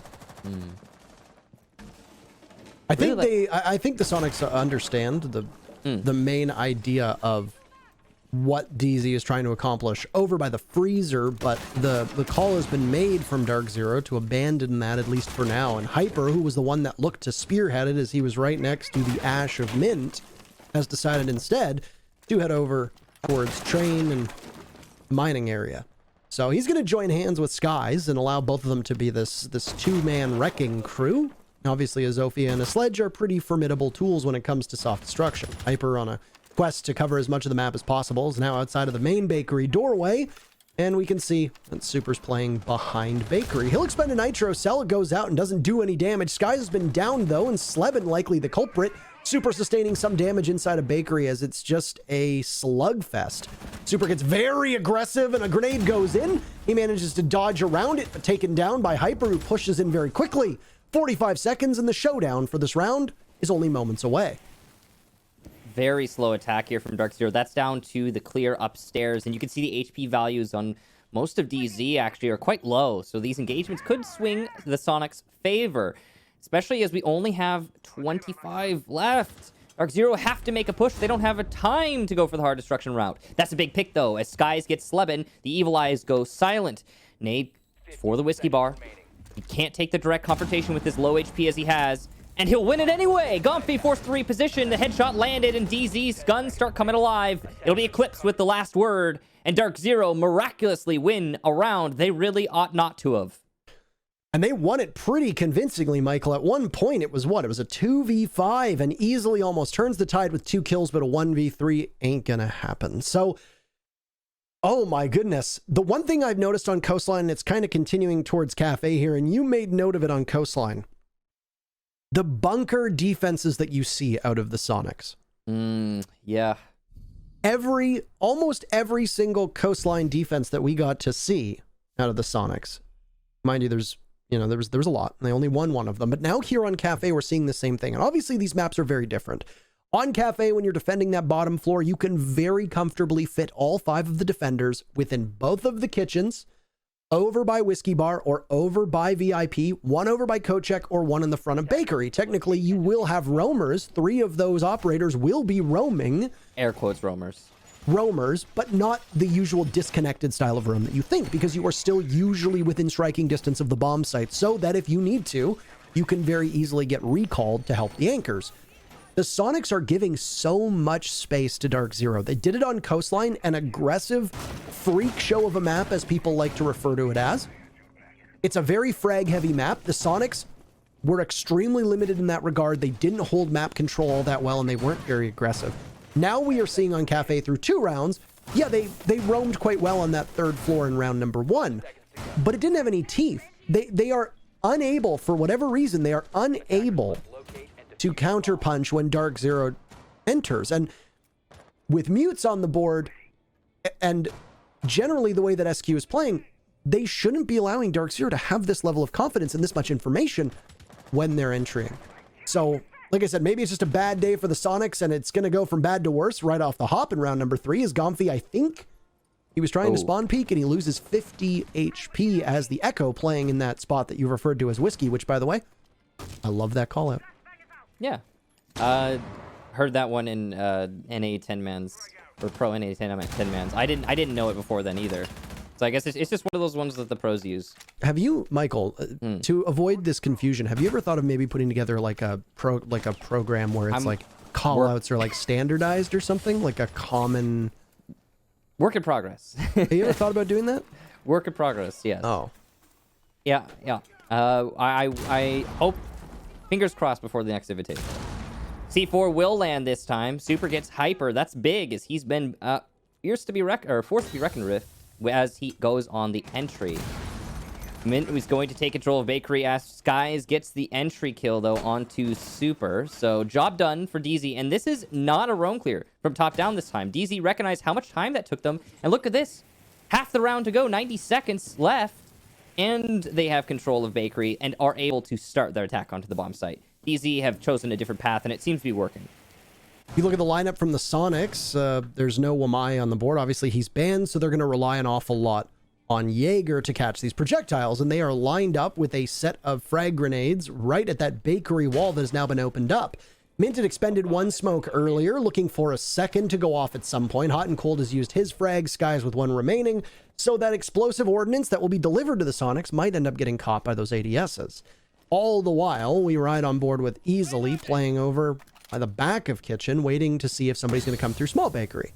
He's going to watch that very intently. A beautiful shot over to Prep. He beheads Hot and Cold. That diffuser goes down. Slebbing in on the fun. Down goes Skies. And the Soniqs are just cleaning up. Diffuser noted under the new ping system. And Eclipse, who has been mighty fine over the last month for the DarkZero team, has a lot of work to do. Keep in mind, there's still going to be intel up as well. And, well, as Eclipse stands up, he gets met with both a Yokai Blast and a couple bullets from Easily's SMG. The Soniqs take their very first round here on Cafe. They're going to need a lot of those as they still trail DarkZero. Yeah, that's looking pretty darn solid there for Soniqs on the bottom floor. A lot of that comes down to the fact that DZ did not have any pressure coming from other locations. It really was a one-directional attack, I guess. It was a bakery push, and if DarkZero had won all their gunfights, that works. In fact, we could argue that DarkZero have had a few of those pushes already through this match, whether it be map 1 or map 2. But the main difference between that round and past rounds is that DarkZero weren't winning their gunfights. Easily, of course, a key in that round, landing those shots onto the head of DarkZero players as they attempted to push in. But it was really a team effort from the Soniqs. And I think a big part of that is that Soniqs weren't looking every which way. They weren't looking, oh, are we getting pushed from main lobby? Oh, are we getting pushed from freezer? Oh no, is there vertical pressure above? It was just, okay, they're pushing in bakery, let's take that fight. And, well, worked out well for DZ, or rather for quite the opposite, for the Soniqs. So, good job to the Soniqs winning those head-to-head gunfights. DarkZero, I guess I spoke too soon when I said the bakery take was working out well for them. I mean, you were right. It didn't take as long. That's true. It was a swift but they attack. didn't win the round either. So, I mean, one victory and then one loss. You know, it's one the step little forward, things, Parker. one step forward, one round backwards. Little things. Come on. Yeah.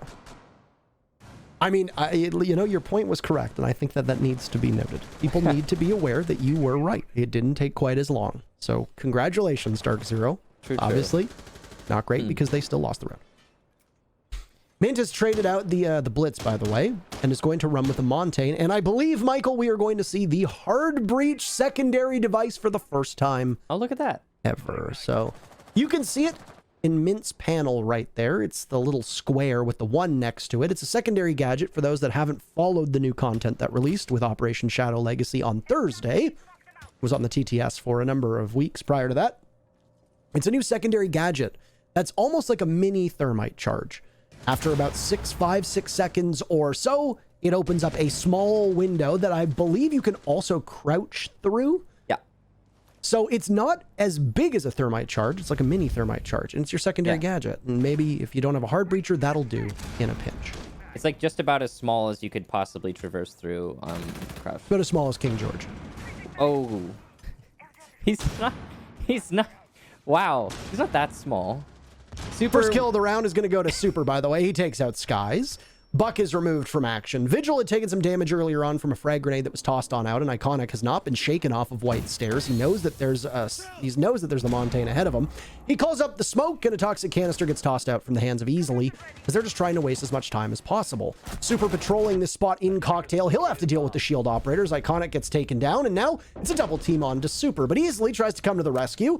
It's a 3v3 as teams will trade off. And, well, Hyper had been downed, but he will withstand. He'll get himself back up.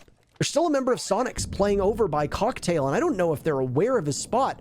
Proximity detonation goes off, so Slebin's position is given away, and then he's removed by Eclipse, who storms over towards Cocktail, finds the Valkyrie camera, and Mint survives a C4. The Soniqs will head for the hills with 40 seconds remaining and try to survive the 3 members of DZ, 2 of whom with very low HP, are about to try to get the objective down, and Mint will be the one with the diffuser in hand. Well, here's one of the key points in this round. Easily has been the star performer for Sonic so far. He's got gas canisters, 2 DZ players on low HP, just barely escaping through that bathroom rotate, or rather that laundry rotate. Easily should be able to clutch this out. Given this position, this is a pretty surefire win for the Soniqs. Mint goes for the plant, though, so it's going to be a post plant with Montaigne still up. Eclipse will get Gomfy, so it's all on Easily. He has to find 3 now, one of them a shielded player. Luckily, he's still got the gas canisters, but it won't matter as Mint quite effectively punches Easily into the ground. And DarkZero win a beautiful round.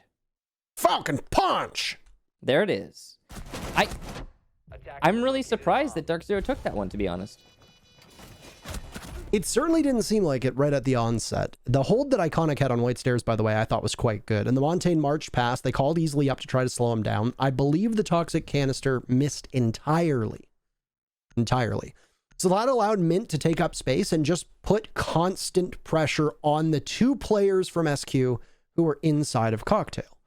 Right? You see a Montaigne standing in the doorway, you're probably not going to go about business as usual. I don't know about you, but most people aren't. So Super's attention gets turned from where he was inside a Cocktail, possibly to the window, maybe even towards Skylight.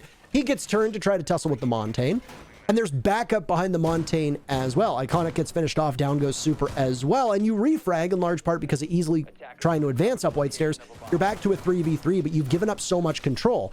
You've lost control of the back of the bomb sites. You've lost control of the stairs. You've lost control of that portion of Cocktail. And it all hinges on Slebin going undetected.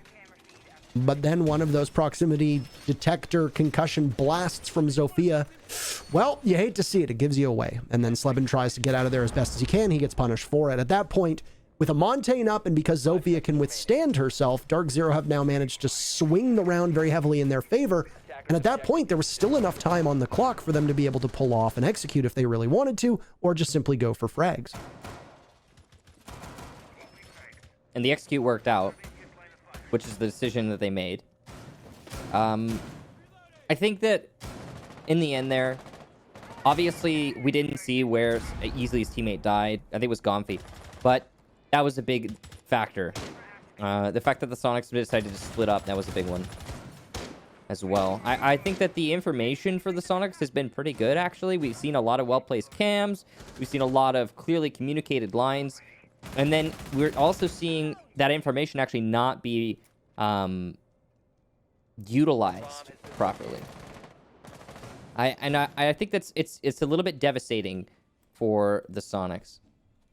The other thing too that really tells the story is that both Gomfy and Slebin have not had a good day in terms of the kill feed. The players that have been your support/flex players. If the support and flex players are getting the kills, it's usually impactless desperation frags at the tail end of rounds when you are in unwinnable situations. Now, not always, but if your anchor is cleaning up on, 2 or 3 kills and then dying, and this happens 3 rounds in a row, your stats are going to look pretty good. And I mean, the problem is that the Soniqs aren't really getting impactful frags. They did on round 3, but that was the only real round where we saw it. Now, not a bad start. You've taken most of the HP from Skies away, and now some damage done to Mint as well. So the need for impactful frags is obviously very obvious to the Soniqs, and they're looking to try to get them. And they will! Ooh. Easily a big double kill on Nahaten and Skies, and he boards himself up down inside a reading. Eclipse will get Sleben, so that's big in response, but Iconic shuts that down quick. Now it's just Mint and Hyper, and they'll have to put on double duty here in order to bring this back for their team. Easily, I said star performer last round. He didn't really get that round, but look at that. 9 kills over 5 rounds. It's been good for him so far in Cafe. Hyper looking for the frag by White Stairs, and oh, bad choice there for Mint. He'll be shut down by Iconic, leaving just Hyper, who drops to his doom. Iconic shuts him down, and Soniqs will take their second round. The one thing that I will say, and I wanted to mention it actually before the action got started, because that was a pretty quick round in terms of pace with all the killing going on, is that the win condition for a defensive team on Cafe is typically 4 rounds. As we said on Coastline, a 4-2 split is essentially what every team is going to want, obviously with them being the 4 out of the 4-2. Because of the fact that DarkZero's already gotten 3 rounds, the best the Soniqs can do is hit the reset button for when the side swap. And the Soniqs are going to be going on to attack on Cafe, in which they're going to need to be running uphill. Not exactly the circumstances they want to find themselves in. And I know that for Soniqs fans, they might think that you or I are being a little too pessimistic here, but realistically, for the fans of SQ, this has not been a very promising series so far, which is the complete opposite of what we saw in the qualifiers between these two teams. DarkZero had a miserable qualifier matchup against the Soniqs, but dug deep when it counted the most and managed to turn the match around. And they turned 2 maps around at the very dying moments in overtime in order to win the series. The Soniqs looked like they were in full control that whole time. Now, DarkZero has looked like they're in full control of nearly every single round so far. And yes, I do agree with you. That round that you thought that DarkZero shouldn't have won, which I believe was the second kitchen round all the way back in round number 2, or the first kitchen round, rather. I agree with you. I don't think DarkZero should have won that one. This could be a 3-2 for the Soniqs, which is fine. But this round, to me, this round is a must-win for the Soniqs. If they relinquish control of a possible tie through the first half, they're going to be in real dire straits when we flip. I agree with you, Parker. I'd say that Soniqs prospects haven't been promising, but you know what is promising? Your aesthetic prospects if you pick up the Pro League set. For a limited time, you can support Rainbow Six Pro teams with 30% of the net revenue split equally among the Phase 3 teams. And they are pretty awesome skins. They're collector's skins. I mean, if you've been in the Siege community for a long time, you know about the Pro sets. Go ahead, make sure to check those out.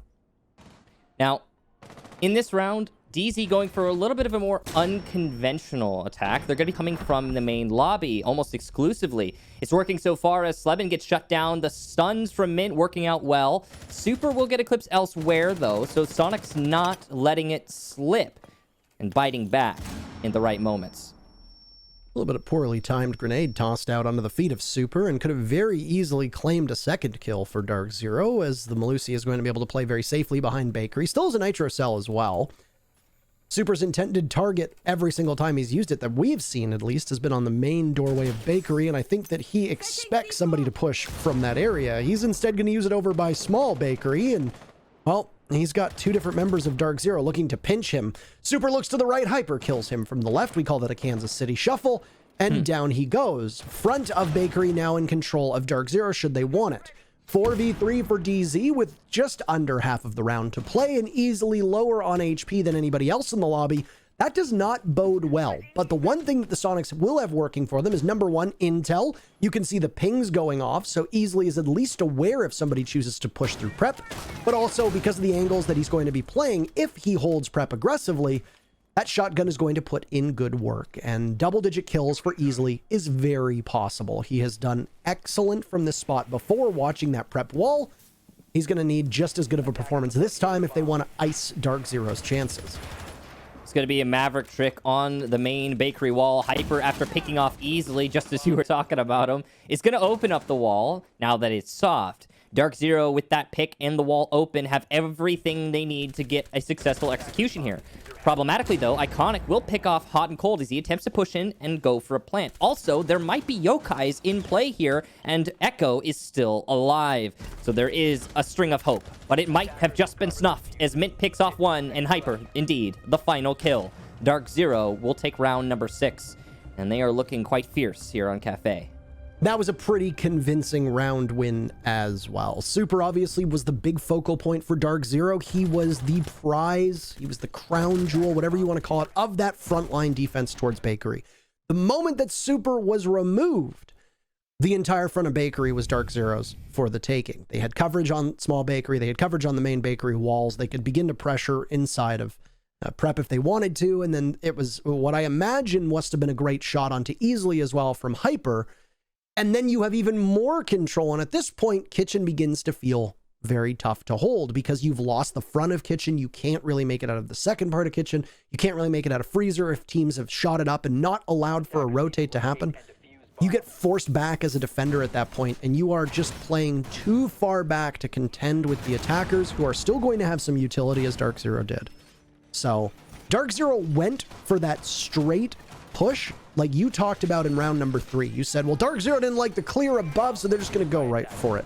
They did mostly the same thing in regards to just going straight for it on round number 6, but this time, Michael, they didn't just half-ass it. Because they were able, I don't know if I'm allowed to say that word on broadcast, by the way. Can I say that? Hold on a second here. Let me go back. It's done now. There we go. I think I got it this time. Yeah. Fixed. Yeah. Problem solved. Band-Aid applied. We got it. We have a 7-second delay, right? Ladies and gentlemen, production, right? We fixed it. We fixed it. So anyway, it's fixed. There you go. Production said it's fixed. Perfect. Anyway, the point I was trying to make. Remember how you were like, yeah, it was faster. They lost the round, but it was faster. This time it was faster. And Michael, what did they do? They won the round. They won the round. Hooray! Clap for them. So there you go. Yeah, I think it mostly comes down to the fact that they started in main lobby. And then they transitioned to their Bakery take. I think that was pretty big because, you know, they got the picks they needed to be successful in the execute later on. So anyway, this round, ADS is being cleared out by Pixel. Nice pre-fire there from Eclipse, but it doesn't land. Smart, but it doesn't land. It's cool that we're seeing Eclipse try to hold Pixel after the shield is gone on Warden, no less. It's a very, I mean, we don't see Warden played very much, but he does have the 1.5 on the MPX, and as I'm sure many of you have noted after playing the new update, the 1.5 on a defender is honestly like a huge buff. Every defender that picked up the 1.5 just is way more versatile. And there, you know, it's obviously not why Eclipse is playing Warden. He's playing Warden because he brings a shield and he can play Pixel with it even after the shield's gone thanks to his ability. But it's still, you know, it makes the decision to bring him easier, if that makes sense. It makes sense to me, Michael. Good. This is also the first cocktail defense. I want to note that as we are now halfway through the very first defense for DarkZero, and the stack up from Soniqs is going to come on the west side of the building, which for those that don't know your directions will know it better as red. And if you don't know the color red, then I cannot help you. So they're coming from the west side of the building, and DZ is going to anchor this position from more of a central location, which is going to be where the bathrooms are, which is Eclipse sitting behind a deployable shield, and he has called for some help. Skies! Oh my goodness, he gets one, but then goes for the pump, and he can't finish him off. So technically, nobody from the Soniqs is dead. Easily will be recovered, and very intently, Eclipse will still be watching, and there you go. He gets the last laugh on it. Down below they go, trying to swing onto him, more damage being done. He's lighting them up, but not enough. Easily credited with that kill with Hot and Cold coming in and picking off Sleben, but the Thermite now has full control of Cigar and will go for the wall. The Soniqs, both Easily and Gomfy, are on just a tiny shred of HP. This is very good positioning for DarkZero. A single bullet will fell both of them, depending on what gun it might keep Easily alive. Super is going to be the player from the Soniqs that is going to need to pull more than his fair share of the weight. A grenade primed and ready from Gomfy will go towards White Stairs. Mint walks just out of the range, and Gomfy taking up space. There goes another frag grenade, and Mint will need to pop on up. There you go. Vector in hand. Down goes Gomfy. Still patrolling the White Stairs is Mint. A second waiting for him. It's Super. Will he blink?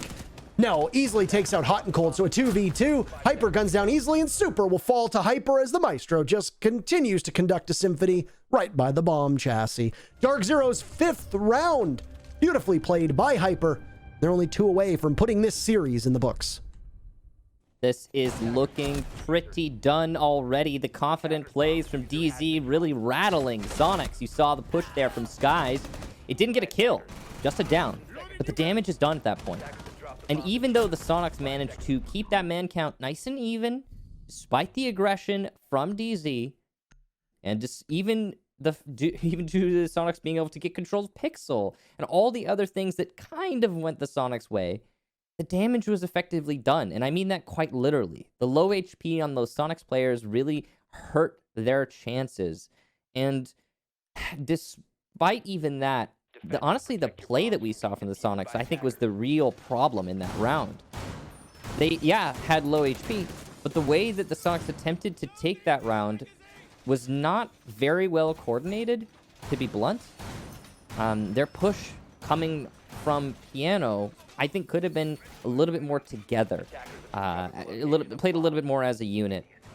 But it's not to be, I guess. That's in the past now. And DarkZero definitely feeling very happy about that. Now 5-2 DZ. And the real kicker is DarkZero are on the second half. They get to defend. They get to keep defending. And that's the advantageous side typically on Cafe. So I'm not so sure that we're going to see a map number 3 here, Parker. It's certainly not feeling like it. Cafe is DZ's map. It was not played in the initial head-to-head between these two teams in the qualifiers. I know people might get sick of us referencing it. It's very important. But it's very important. It's very important. It was also a very exciting series, if you didn't watch it, with the Soniqs almost taking it, and I was on the edge of my seat the whole time, especially when map 3 console literally comes down to the 15th and final round, and DarkZero obviously muscled their way through that one. Consulate, funny enough, is actually the tie-breaking map yet again if required, but as you just said, and I will wholeheartedly agree with Michael, I don't think we're going to see a third map at all. I think we might be able to see 2, maybe 3 more rounds after this, and unless the Soniqs wake up, Gomfi and Sleben in particular have had an awful day statistically. They are going to find themselves in a real rough spot. And while it's not Sleben or Gomfi on the scoreboard, it's iconic. Both he and Easley have been having a pretty good performance so far on Cafe. They have all but 5 of the kills for their team, which is just a monstrous effort. And they find Skies, with DarkZero will now have to trail, as Skies was playing a little bit too close to that skylight and got picked off by the Soniqs as they commandeered, once again, the west side of the building. Quick rotate there from Eclipse. He's worried about his ADS having been cleared out, so he'll fall all the way back. 90 seconds on the round here. The Soniqs will get control of top white, and they're gunning for control of Cocktail. If they get that control, they can start opening up above the site. Gas canisters going out, but they might have gone a little too far, and yes, indeed, they have. Soniqs pushing into Cocktail. Mint will get 1 on that push, but he's shut down inside of Cocktail, so control established for the Soniqs. This is the most confident and convincing round we've seen from the Soniqs so far. And they have the control that they bargained for. It cost them, but they got it at a much lower rate than they've been getting anything in previous rounds. I was worried that Eclipse was going to have tunnel vision right there, and Gomfi would just simply waste as much time as possible and make it even harder for Houghton and Hyper, and would end up being an even less competitive round than so far it has been for DarkZero. As you're right, this is the most confident we've seen out of the Soniqs. And they're playing with a lot of moxie. They've been able to take their gunfights and will now continue to punish, this time in terms of objective play, from above. And that'll be largely in the hands of the Sledge. Now, Gomfi might not have done much to find the scoreboard, but the holes that he's making will likely aid his teammates in doing so. Sleben was also up there. So the 2 standouts, the usual standouts from the Soniqs, very much in play. Ooh. Pushing over towards the doorway into B-bomb site. You're going to need some proper coverage here as Easley sprints on in, but there's one for Hyper. He's on the retreat. Down goes Hot and Cold and Eclipse, so Hyper's going to need a 1v3. Finds one, easily pops up, but he's credited with the kill. A huge round for the Soniqs, and Easley in particular. They're still very much in this. It's not over just yet. You're going to have to wait at least a couple more rounds to see if you get match point. DarkZero. The Soniqs take their 3rd round so far here on Cafe. Yeah, Easley and Iconic really standing apart here for the Soniqs. And it was that early kill from Iconic, I think, that really brought it home for the Soniqs. Because when the back and forth started for DarkZero, which they typically are pretty good at keeping pace on, it really fizzled out quickly. There wasn't enough gas in the tank due to that early unanswered kill. And, obviously it's not Skies' fault he died so early. Not necessarily. Iconic got him through the wall based on, well, probably based on a Z-ping from a drone. I just thought about it. But the precision accuracy of that spray through the wall, I'm really curious if that has to do with the ping 2.0 system. And I think it's likely that it did. Of course, we can't know right now, but I'm definitely gonna ask later. Anyway, Z-ping or no Z-ping? Early pick for the Soniqs. Unanswered by DZ. DZ runs out of gas on the cocktail hold. Eclipse plays very passive as the smoke by White Stairs does not support Hyper, who had been playing inside of cocktail. Hyper gets 1, not 2. That's not enough to answer back. Soniqs are in the driver's seat. And as much as DZ was set up fairly well in the last 12 seconds, because they're playing so passively, they do not get any serious control plays in terms of frags. And they're playing passively because it is the last 12 seconds, and they figure that they can wait out that clock. Not so. Soniqs, a very good round from them. The DZ of old, I would be worried about the Soniqs getting hot and playing confidently because DarkZero had issues in the past wilting, and now I can say that because I'm not sucking up to DarkZero anymore because Zach followed me on Twitter, by the way, so mission accomplished. Big pause. So, I'm sorry, what did you say? I said congratulations. Oh, thanks. I didn't hear you. It sounded like you said something else, like maybe, I don't know, something that rhymes with hog. I don't know. Anyway. I don't know what you're talking I have no clue what you're talking about. Yeah, I don't know. I use real human words. Anyway. Sparker. Easily is dead. So the Soniqs' best gunner right now and a very crucial operator who did open up the prep wall. So you got some of that hard destruction off. But that's a big hole for the Soniqs to dig themselves out of, not just because Easily has been so good. And he's been getting impactful kills as well. I'd noted how the Soniqs were struggling to get impactful frags. Easily has been getting them. Oh, yeah. And also, he doesn't really get to use his utility because, well, he's dead. So you can't really use it from the grave. Anyway, at least a refrag does happen about 35 to 40 seconds later and then traded off again and then traded off again. Back and forth we go as Gomfy is the last one on the scoreboard. Easily and Sleben are down for the Soniqs, and Eclipse and Skies are gone for DarkZero. Additionally, Eclipse and Hyper right now are the two hottest players for DZ, and one of them are gone. So both of these teams have lost their top frag right now. And there goes Gomfy. Not exactly a top frag, but he did get a kill in this round, and that was, I think, his first. DarkZero now with the man advantage, and Hyper successfully pushing Iconic off of the reading door. And he'll go downstairs, realizing, hey, the bomb site's in the basement, so, well, not basement, but the kitchen. So we should reposition. A beautiful shot. As down goes Hot and Cold, he's aware he's being flanked, but he can't win the follow-up gunfight, leaving all of the pressure on Super's shoulders. Bulletproof Camera will call out Super, though. He's in the site, and with 50 seconds, he doesn't need to rush himself. He's got an air jab. This is crucial, and it will go down. No ADS. Planting inside a bunker. He's trying to use sound to figure out where these defenders are coming from. They're both going to come from Whiskey Door. Plant down now. He needs to hold out for these 40 seconds.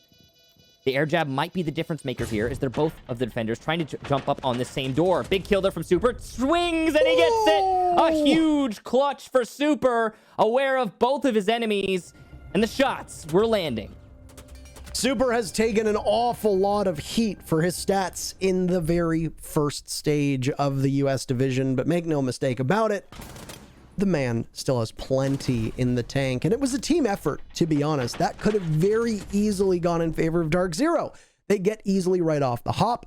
Down goes your hard breach, down goes your best player statistically, and your main force to put pressure on the front of Kitchen is all but gone. So the Soniqs have to scramble to go for another push, and instead most of the ensuing fight happens on that second floor, which allows Super to fly under the radar and get into the bomb site in this strange but always funny reversal that we see, where the attackers are in the bomb site and the defenders are not.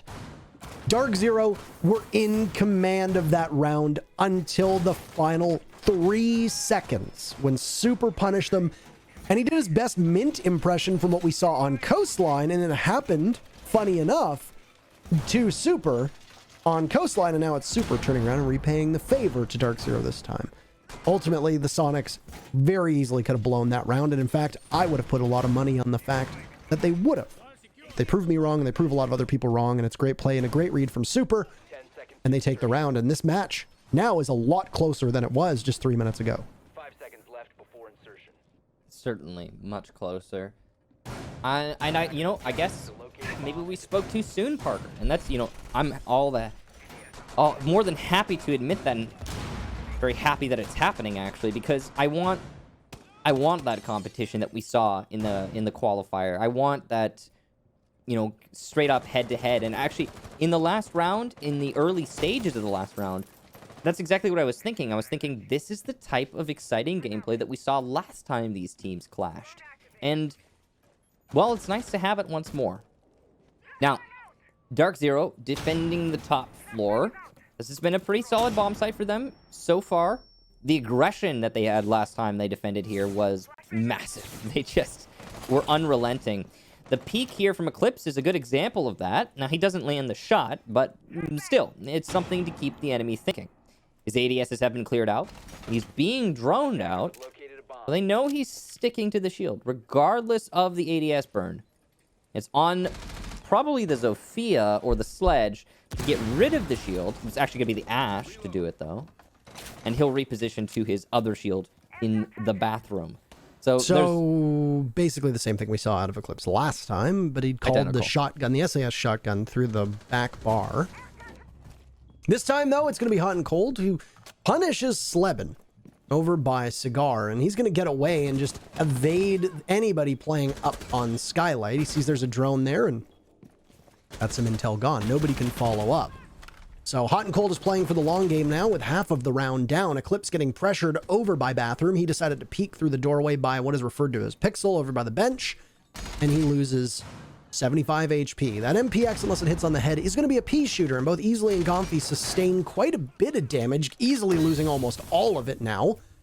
He needs to be very wary of getting played from below, as DarkZero is just killing off tons of time here, and that Toxic Canister as well will kill Easily if he gets even an inch too close, given that he's got the diffuser and he's their only hard breacher. Just like last round, you got to protect him at all costs. Of course, Easily is that player who's been such a performer so far for the Soniqs. Ooh, and he'll continue to perform as he finishes off Hot and Cold, but down goes Easily in exchange. So that is a big blow to the Soniqs. C4 is expended here from Mint, so he won't be able to deny from below unless the holes are already pre-opened. Last three Soniqs attackers twisting in the wind here in the last 25 seconds. They need to find a move to make, and they've been unable to do so thus far. Gas Canister does a lot of damage and some bullets there to Gomphy. Iconic actually going for a plant. No gas canisters left for Skies. There no Evil Eye positioned, but it's going to be Skies to shut it down with a bullet. No plants, no post plant. Super now needs to find 4, and he's not going to make it happen this time. DarkZero will shut that round down and put us one closer to the end. You know, the strategy that the Soniqs was trying to pull off was actually quite sound, with Super playing up on the Skylight, air jabs in place, Iconic going for a plant, knowing that they'd baited out all the toxic canisters, and it was the right call from the Soniqs. What they didn't expect was Skies to head over through what I believe was the back bar and pick off Iconic in the only spot at which you could actually spot the diffuse going down. So you end up in a position where the Soniqs will need to retrieve that diffuser, but the problem is that you've structured your post plant so that Super doesn't need to abandon his spot on Skylight. And as anybody that's played Cafe knows, Skylight is such a strong spot to play off of. You can sit at the top of Skylight, you can watch the bar backstore, you can watch any rotate holes that have been made into Piano, you can watch the doorway into Cigar, you can watch over towards the cocktail doorway. You are in a very strong position, and not every player has the ability to get the jump on you and kill you from below, shooting your head into the Skylight as quickly as you are at that Skylight, able to punish them. So Super was in a very advantageous spot, but after Iconic went down, Gomphy was too low on HP and seemed to be a little confused. He was very worried about Eclipse pushing him from Piano. He wasn't able to cover Iconic, and he was also blind to the bar back store, or back bar, as it's referred to as colloquially. Obviously, bar backstore, I believe, is the official call. So good strategy from the Soniqs, better read by DarkZero. And then on top of all that, you had, was it Mint down below, wasting time, looming in the backs of their minds. Are we going to get punished by somebody down on that second floor? And DZ manages to read SQ like a book. They take the round, and they're on match point, series point now. with the pulse to try and lock it out. 3 players on 10 kills for DarkZero. We've been talking about Easley's contribution and Iconics. Wow, look at the split on DZ as well. Well, Skies is going to incur a little bit of early damage here. Not great for DarkZero, but as long as he stays alive, he'll still be able to use that heartbeat detector to locate the attack. Thus far on the top floor clear, it's been pretty quiet here from the Soniqs. They've opened up the drop downs, but nothing more. Not even a drop yet. They're just droning.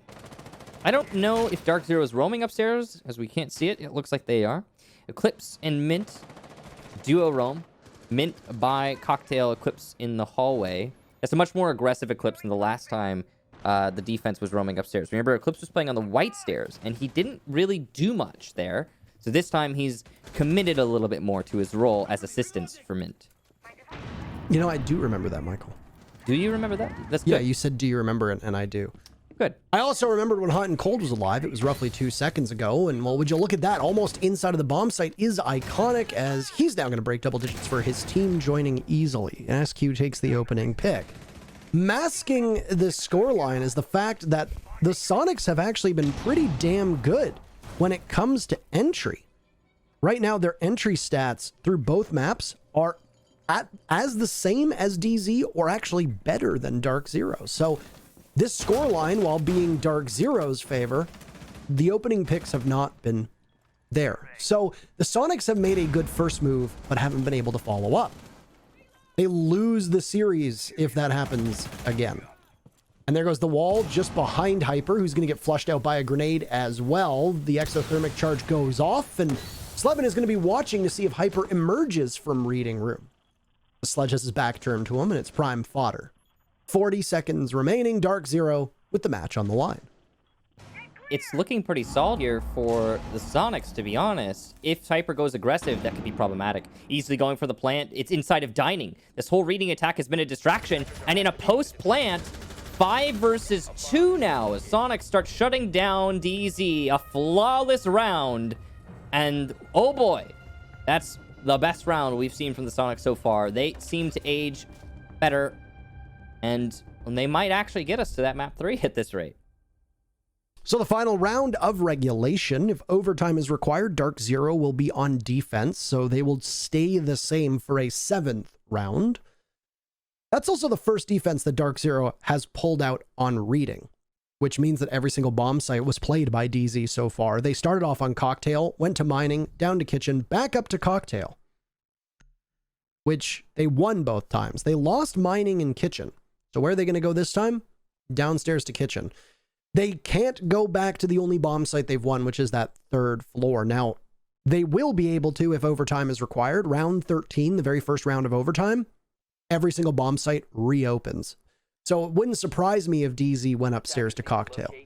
In the meantime, they are going to try to avoid doing that by winning on Kitchen.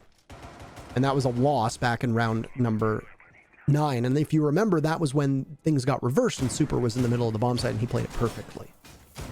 Yes, I remember. That could be the difference maker too. I mean, we could be done right now if it weren't for that.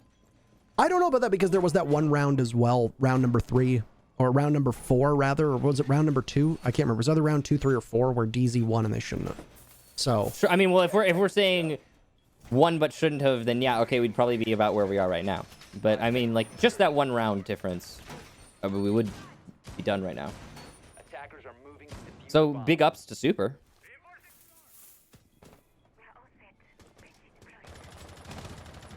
We'll see if it's actually going to carry all the way into OT here, because we're not quite there yet. DarkZero defending the basement, or the kitchens.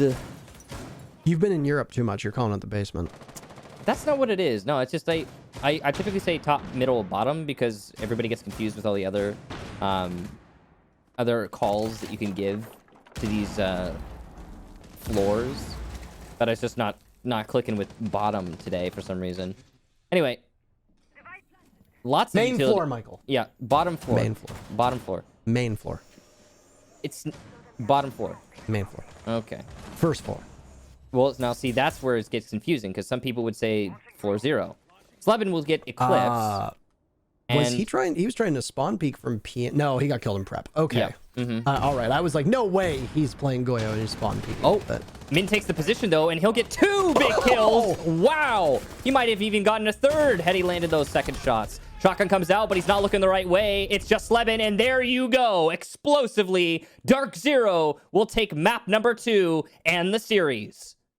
Over before it even really started in that round in particular, and all the kills being fed to a variety of different DarkZero members as, well, the Soniqs realized they had an opportunity to take control of the front of Bakery and try to take prep because that one wall, that one panel on prep was left open, and unfortunately it was not the prime fodder that they wanted, and DarkZero plays off of that so well and are able to swoop on in.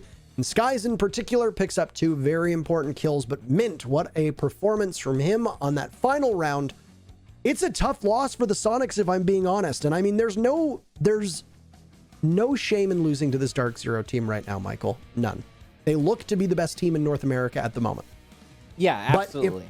But if the Soniqs are going to be a top 4 team, they're going to need to show up with a little bit more presence. I think they were sleeping on Coastline. They definitely woke up on Cafe, that's for sure. Who knows what would have happened on Consulate, but there's obviously a lot of things there that the Soniqs are going to look back on and kind of kick themselves for. And I have no doubt that they understand what they need to do for their match next week. No, I definitely agree with you. It was a good match overall. The Soniqs, though, have a lot of room left to go. But that's it for us. You and I are done, Parker. So we'll go ahead and toss you forward. Thanks so much. You'll take it away to the analyst desk. All right, Kix Nintero, thank you so much. Fantastic casting as always. And DarkZero sealing the deal in 2 maps, winning Cafe. And you just heard Nintero and Kix chatting about it. Tough loss for Soniqs again against DarkZero. And Veli, I mean, your prediction was for Soniqs, and mainly because of the tweet that you had earlier. But, you know, Zach clapped back, and you know he is clapping right now, savoring this victory. But real talk, DZ has unified. They look whole. And during the early part of stage 1, you and I were like, and Jesse too, we were all saying, where's Eclipse? And I just feel like he has shown up. He showed up at the August Major, and he showed up here today for sure. Yeah, and you know what makes Eclipse so special? Okay, so we made Eclipse the narrative whenever we spoke about how DarkZero needed to step it up, right? Because of the simple fact that we all knew who Eclipse was on Road. Like, Eclipse is a phenomenal player. Like, he has a lineage, right? And so Eclipse is what he does in isolated instances that makes him so good. The closest thing I can remember to that example at the moment was him in bathroom.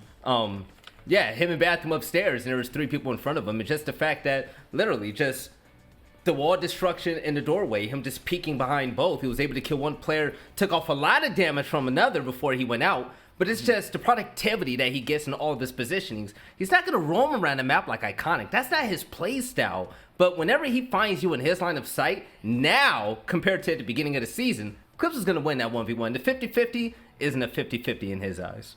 Yeah, and you know, we're gonna sound like a broken record here, but again, it's the whole team stepping up. It feels like so long ago now that we're talking DarkZero. It's being carried by Hyper. It's Hyper. Dude, I mean, have Online we mentioned Hyper? yeah. Have we mentioned Hyper like at all so far today? He's been good. He's been putting up good numbers. I think he went positive on both maps. But it's not his show anymore, and that's so refreshing to see from DarkZero. Yes. Yeah, and I mean, Jesse, just to echo your sentiments and what Veli was saying as well, DarkZero just looks so good right now. Extremely consistent. I know that you were talking earlier about you were liking their trading, you like their intel. They're just doing a lot right.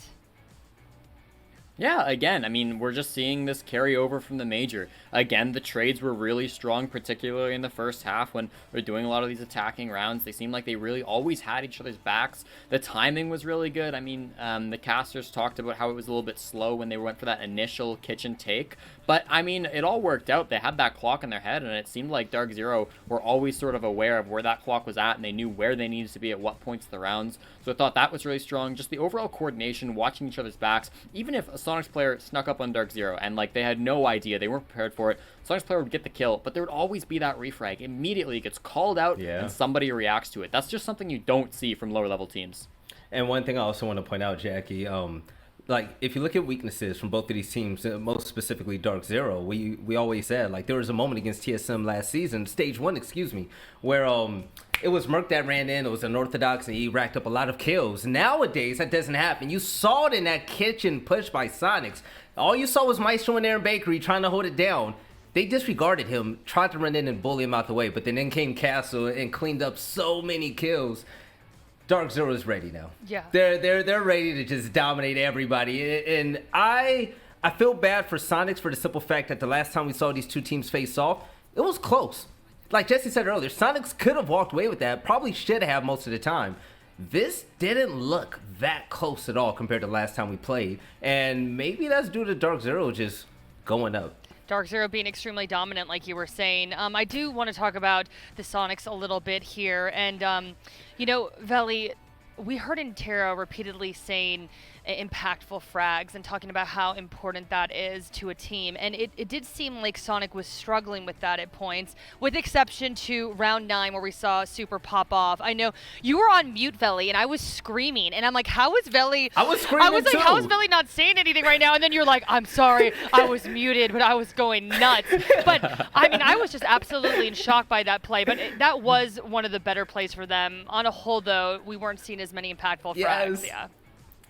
First up, I want to say your shirt is a banger right now, Jackie. Thank you. Shout out to you, you're an Thank you. amazing Thank stylist. But before I get to what Super did that was so great, I want to compare it to something else. In the first half, it was Slevin and Gonfi that was really slow starting up, kind of like map 1, right? But the thing is, easily he was sitting at what 7-3, and that's when Parker went on his conversation about impactful frags. Easily is the last man alive. He can get a 3K, but if he can't get that 4th one, then the round is lost. Now, is that all on Easy's shoulders? No, that's not his fault. It's a team effort. But impactful frags, let's talk about Super. Somebody said earlier, Super, we can see him step up when it comes to kills, even though that's not his thing, right? But that 1v2 against Mid and Hyper was beautiful, but it was genius for the simple fact that Super had 2 options to look out for.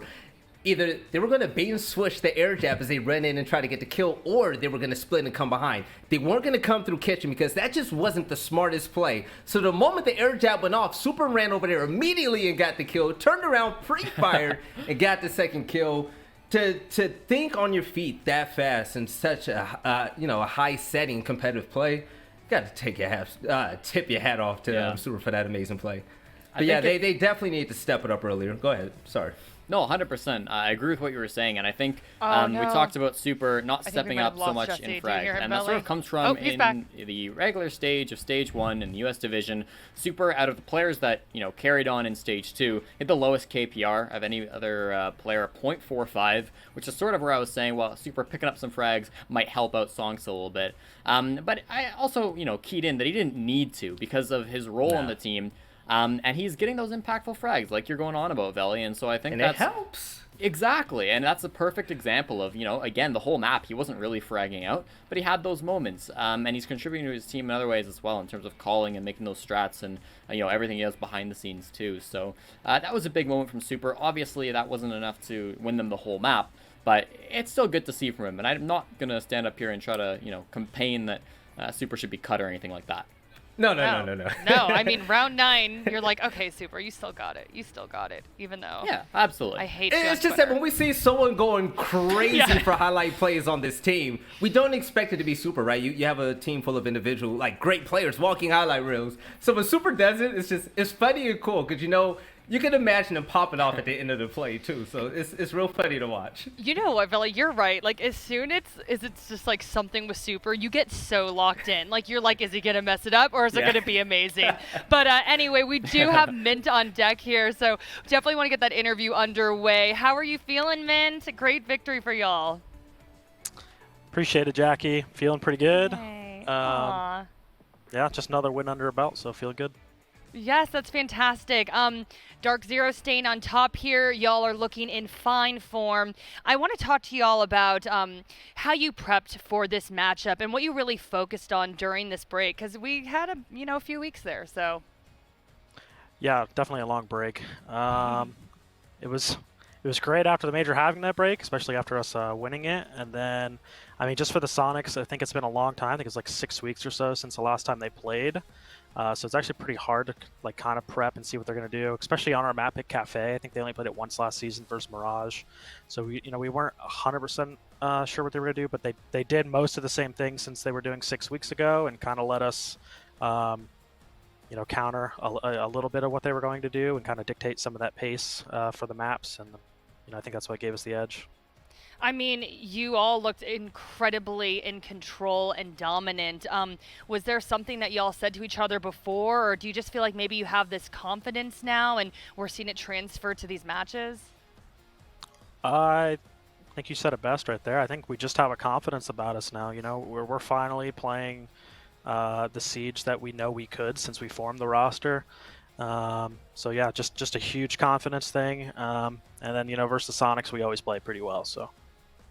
Yeah, that's a pretty sweet victory there. And I have to talk to you about Eclipse. I don't know if you heard our analysts at all, but a few months ago, we were asking, where is Eclipse? And Eclipse certainly showed up at the major. He showed up here today. He seems to be having a huge impact. Would you agree with that? Yeah, I would agree with that. I think people sleep on Tyler, or have been, if anyone has been saying that. I think he's definitely one of the best players in the world, and there's a reason, he's on DarkZero. Oh, I love that answer. You all definitely seem unified. And Veli just making remarks there. He's just like, oh, wow, okay, Mint. Sleeping on Tyler. No one's sleeping anymore. I do want to talk to you about, I always think about post-qualifier Mint and just, I remember how upset you were. And, we talked about the confidence that y'all have now. How does it feel to be at this point? I'm sure it feels great. Yeah, definitely feels great knowing like some of the lows that we were at. Like it was an all-time low for me as a player, and then as a team. I think, like I said, after we won the major, like all the super late night talks about trying to figure out how to turn our season around and figure out what the heck we all wanted to do, and just for it all to come together, and we all have like the same vision now. We know what our identity as a team. Like, we are all just super excited to play matches. So happy the NAL's back, and looking forward to the future. Aw, such a wonderful answer. Again, congratulations on all your success and this big victory. Also, the mural looks absolutely amazing. We were all raving about it. It looks great. And make sure you tell Zach that we're all waiting for him to tweet, because I cannot wait to see what he says back to Veli. That's all I'm going to say. All right. Thank you so much, Mint. And let's bring it back to our analysts. Oh, Veli. Zach is just, it's saved in his drafts. I have no idea what he's about to bust out on Twitter. But I'm going to buy him a beer the next time I see him. Yeah, for real, right? But we do have some stats up on the board right now. And actually, you know what? I should have asked Mint. He played spectacular as well, now that we have these stats up here. But it's a team effort. These guys all look fantastic, all of them across the board. Veli, maybe you can just talk about what you're seeing right now and what really pops out to you. I mean, you look at Han and Cole going 4-12, and everyone else steps up outside of him. This is a DarkZero that we're not used to seeing outside the NA Major. This is a DarkZero we have never, ever in our lives seen before. And Mint, he found the youth. The old man has been gunning too. 12 kills, 7 deaths. That's phenomenal. We saw Mint's play, especially on Yellow Stairs, whenever it came to the flanks or whatnot, just getting kills, wrapping it up. To be an IGL and be that productive, that says something on its own. And Mint as an IGL is... Yeah. Just everything DarkZero needed and more. Yeah, and again, it's the whole team stepping up. You can talk about Hot and Cold going 4-12, but ultimately they won the map, and I think he was contributing in other ways. He's hot and cold. He's playing those hard destruction roles and whatnot. So I think, and shields, obviously. Well, that's Mint, excuse me. But you're playing those operators that don't necessarily need to get kills. So yeah, we're getting them mixed up because they're all great. They're all doing fantastic. Exactly. He plays shield operators and still gets 12 kills a match. That's nuts. Like, what? I do that and get 2 kills a ranked match. Yeah. It's insane. Yeah, just absolutely nuts there. But I mean, I was a little bit nervous for DarkZero. I definitely thought that they had a lot of pressure on them today, and I really thought the Soniqs were going to come out gunning for them. And I do think that the Soniqs did do decently, especially towards the end of that second map. We saw them step up, but just wasn't enough. And DarkZero definitely proving that they want to be number one, and they're here to stay, at least for now. So, gentlemen, we have another matchup ahead of us. OXG versus Tempo Storm. How are we feeling about that right now? I'm feeling great. I don't know what to expect. I don't either. I really don't. Jesse, well, I don't. Jesse is doing his sly smile. Okay, Yeah. well, we're going to have y'all think on that. We're going to be back in just a minute here. Yeah, Tempo Storm versus OXG. Super excited about this second matchup. Don't go anywhere. We got a quick break.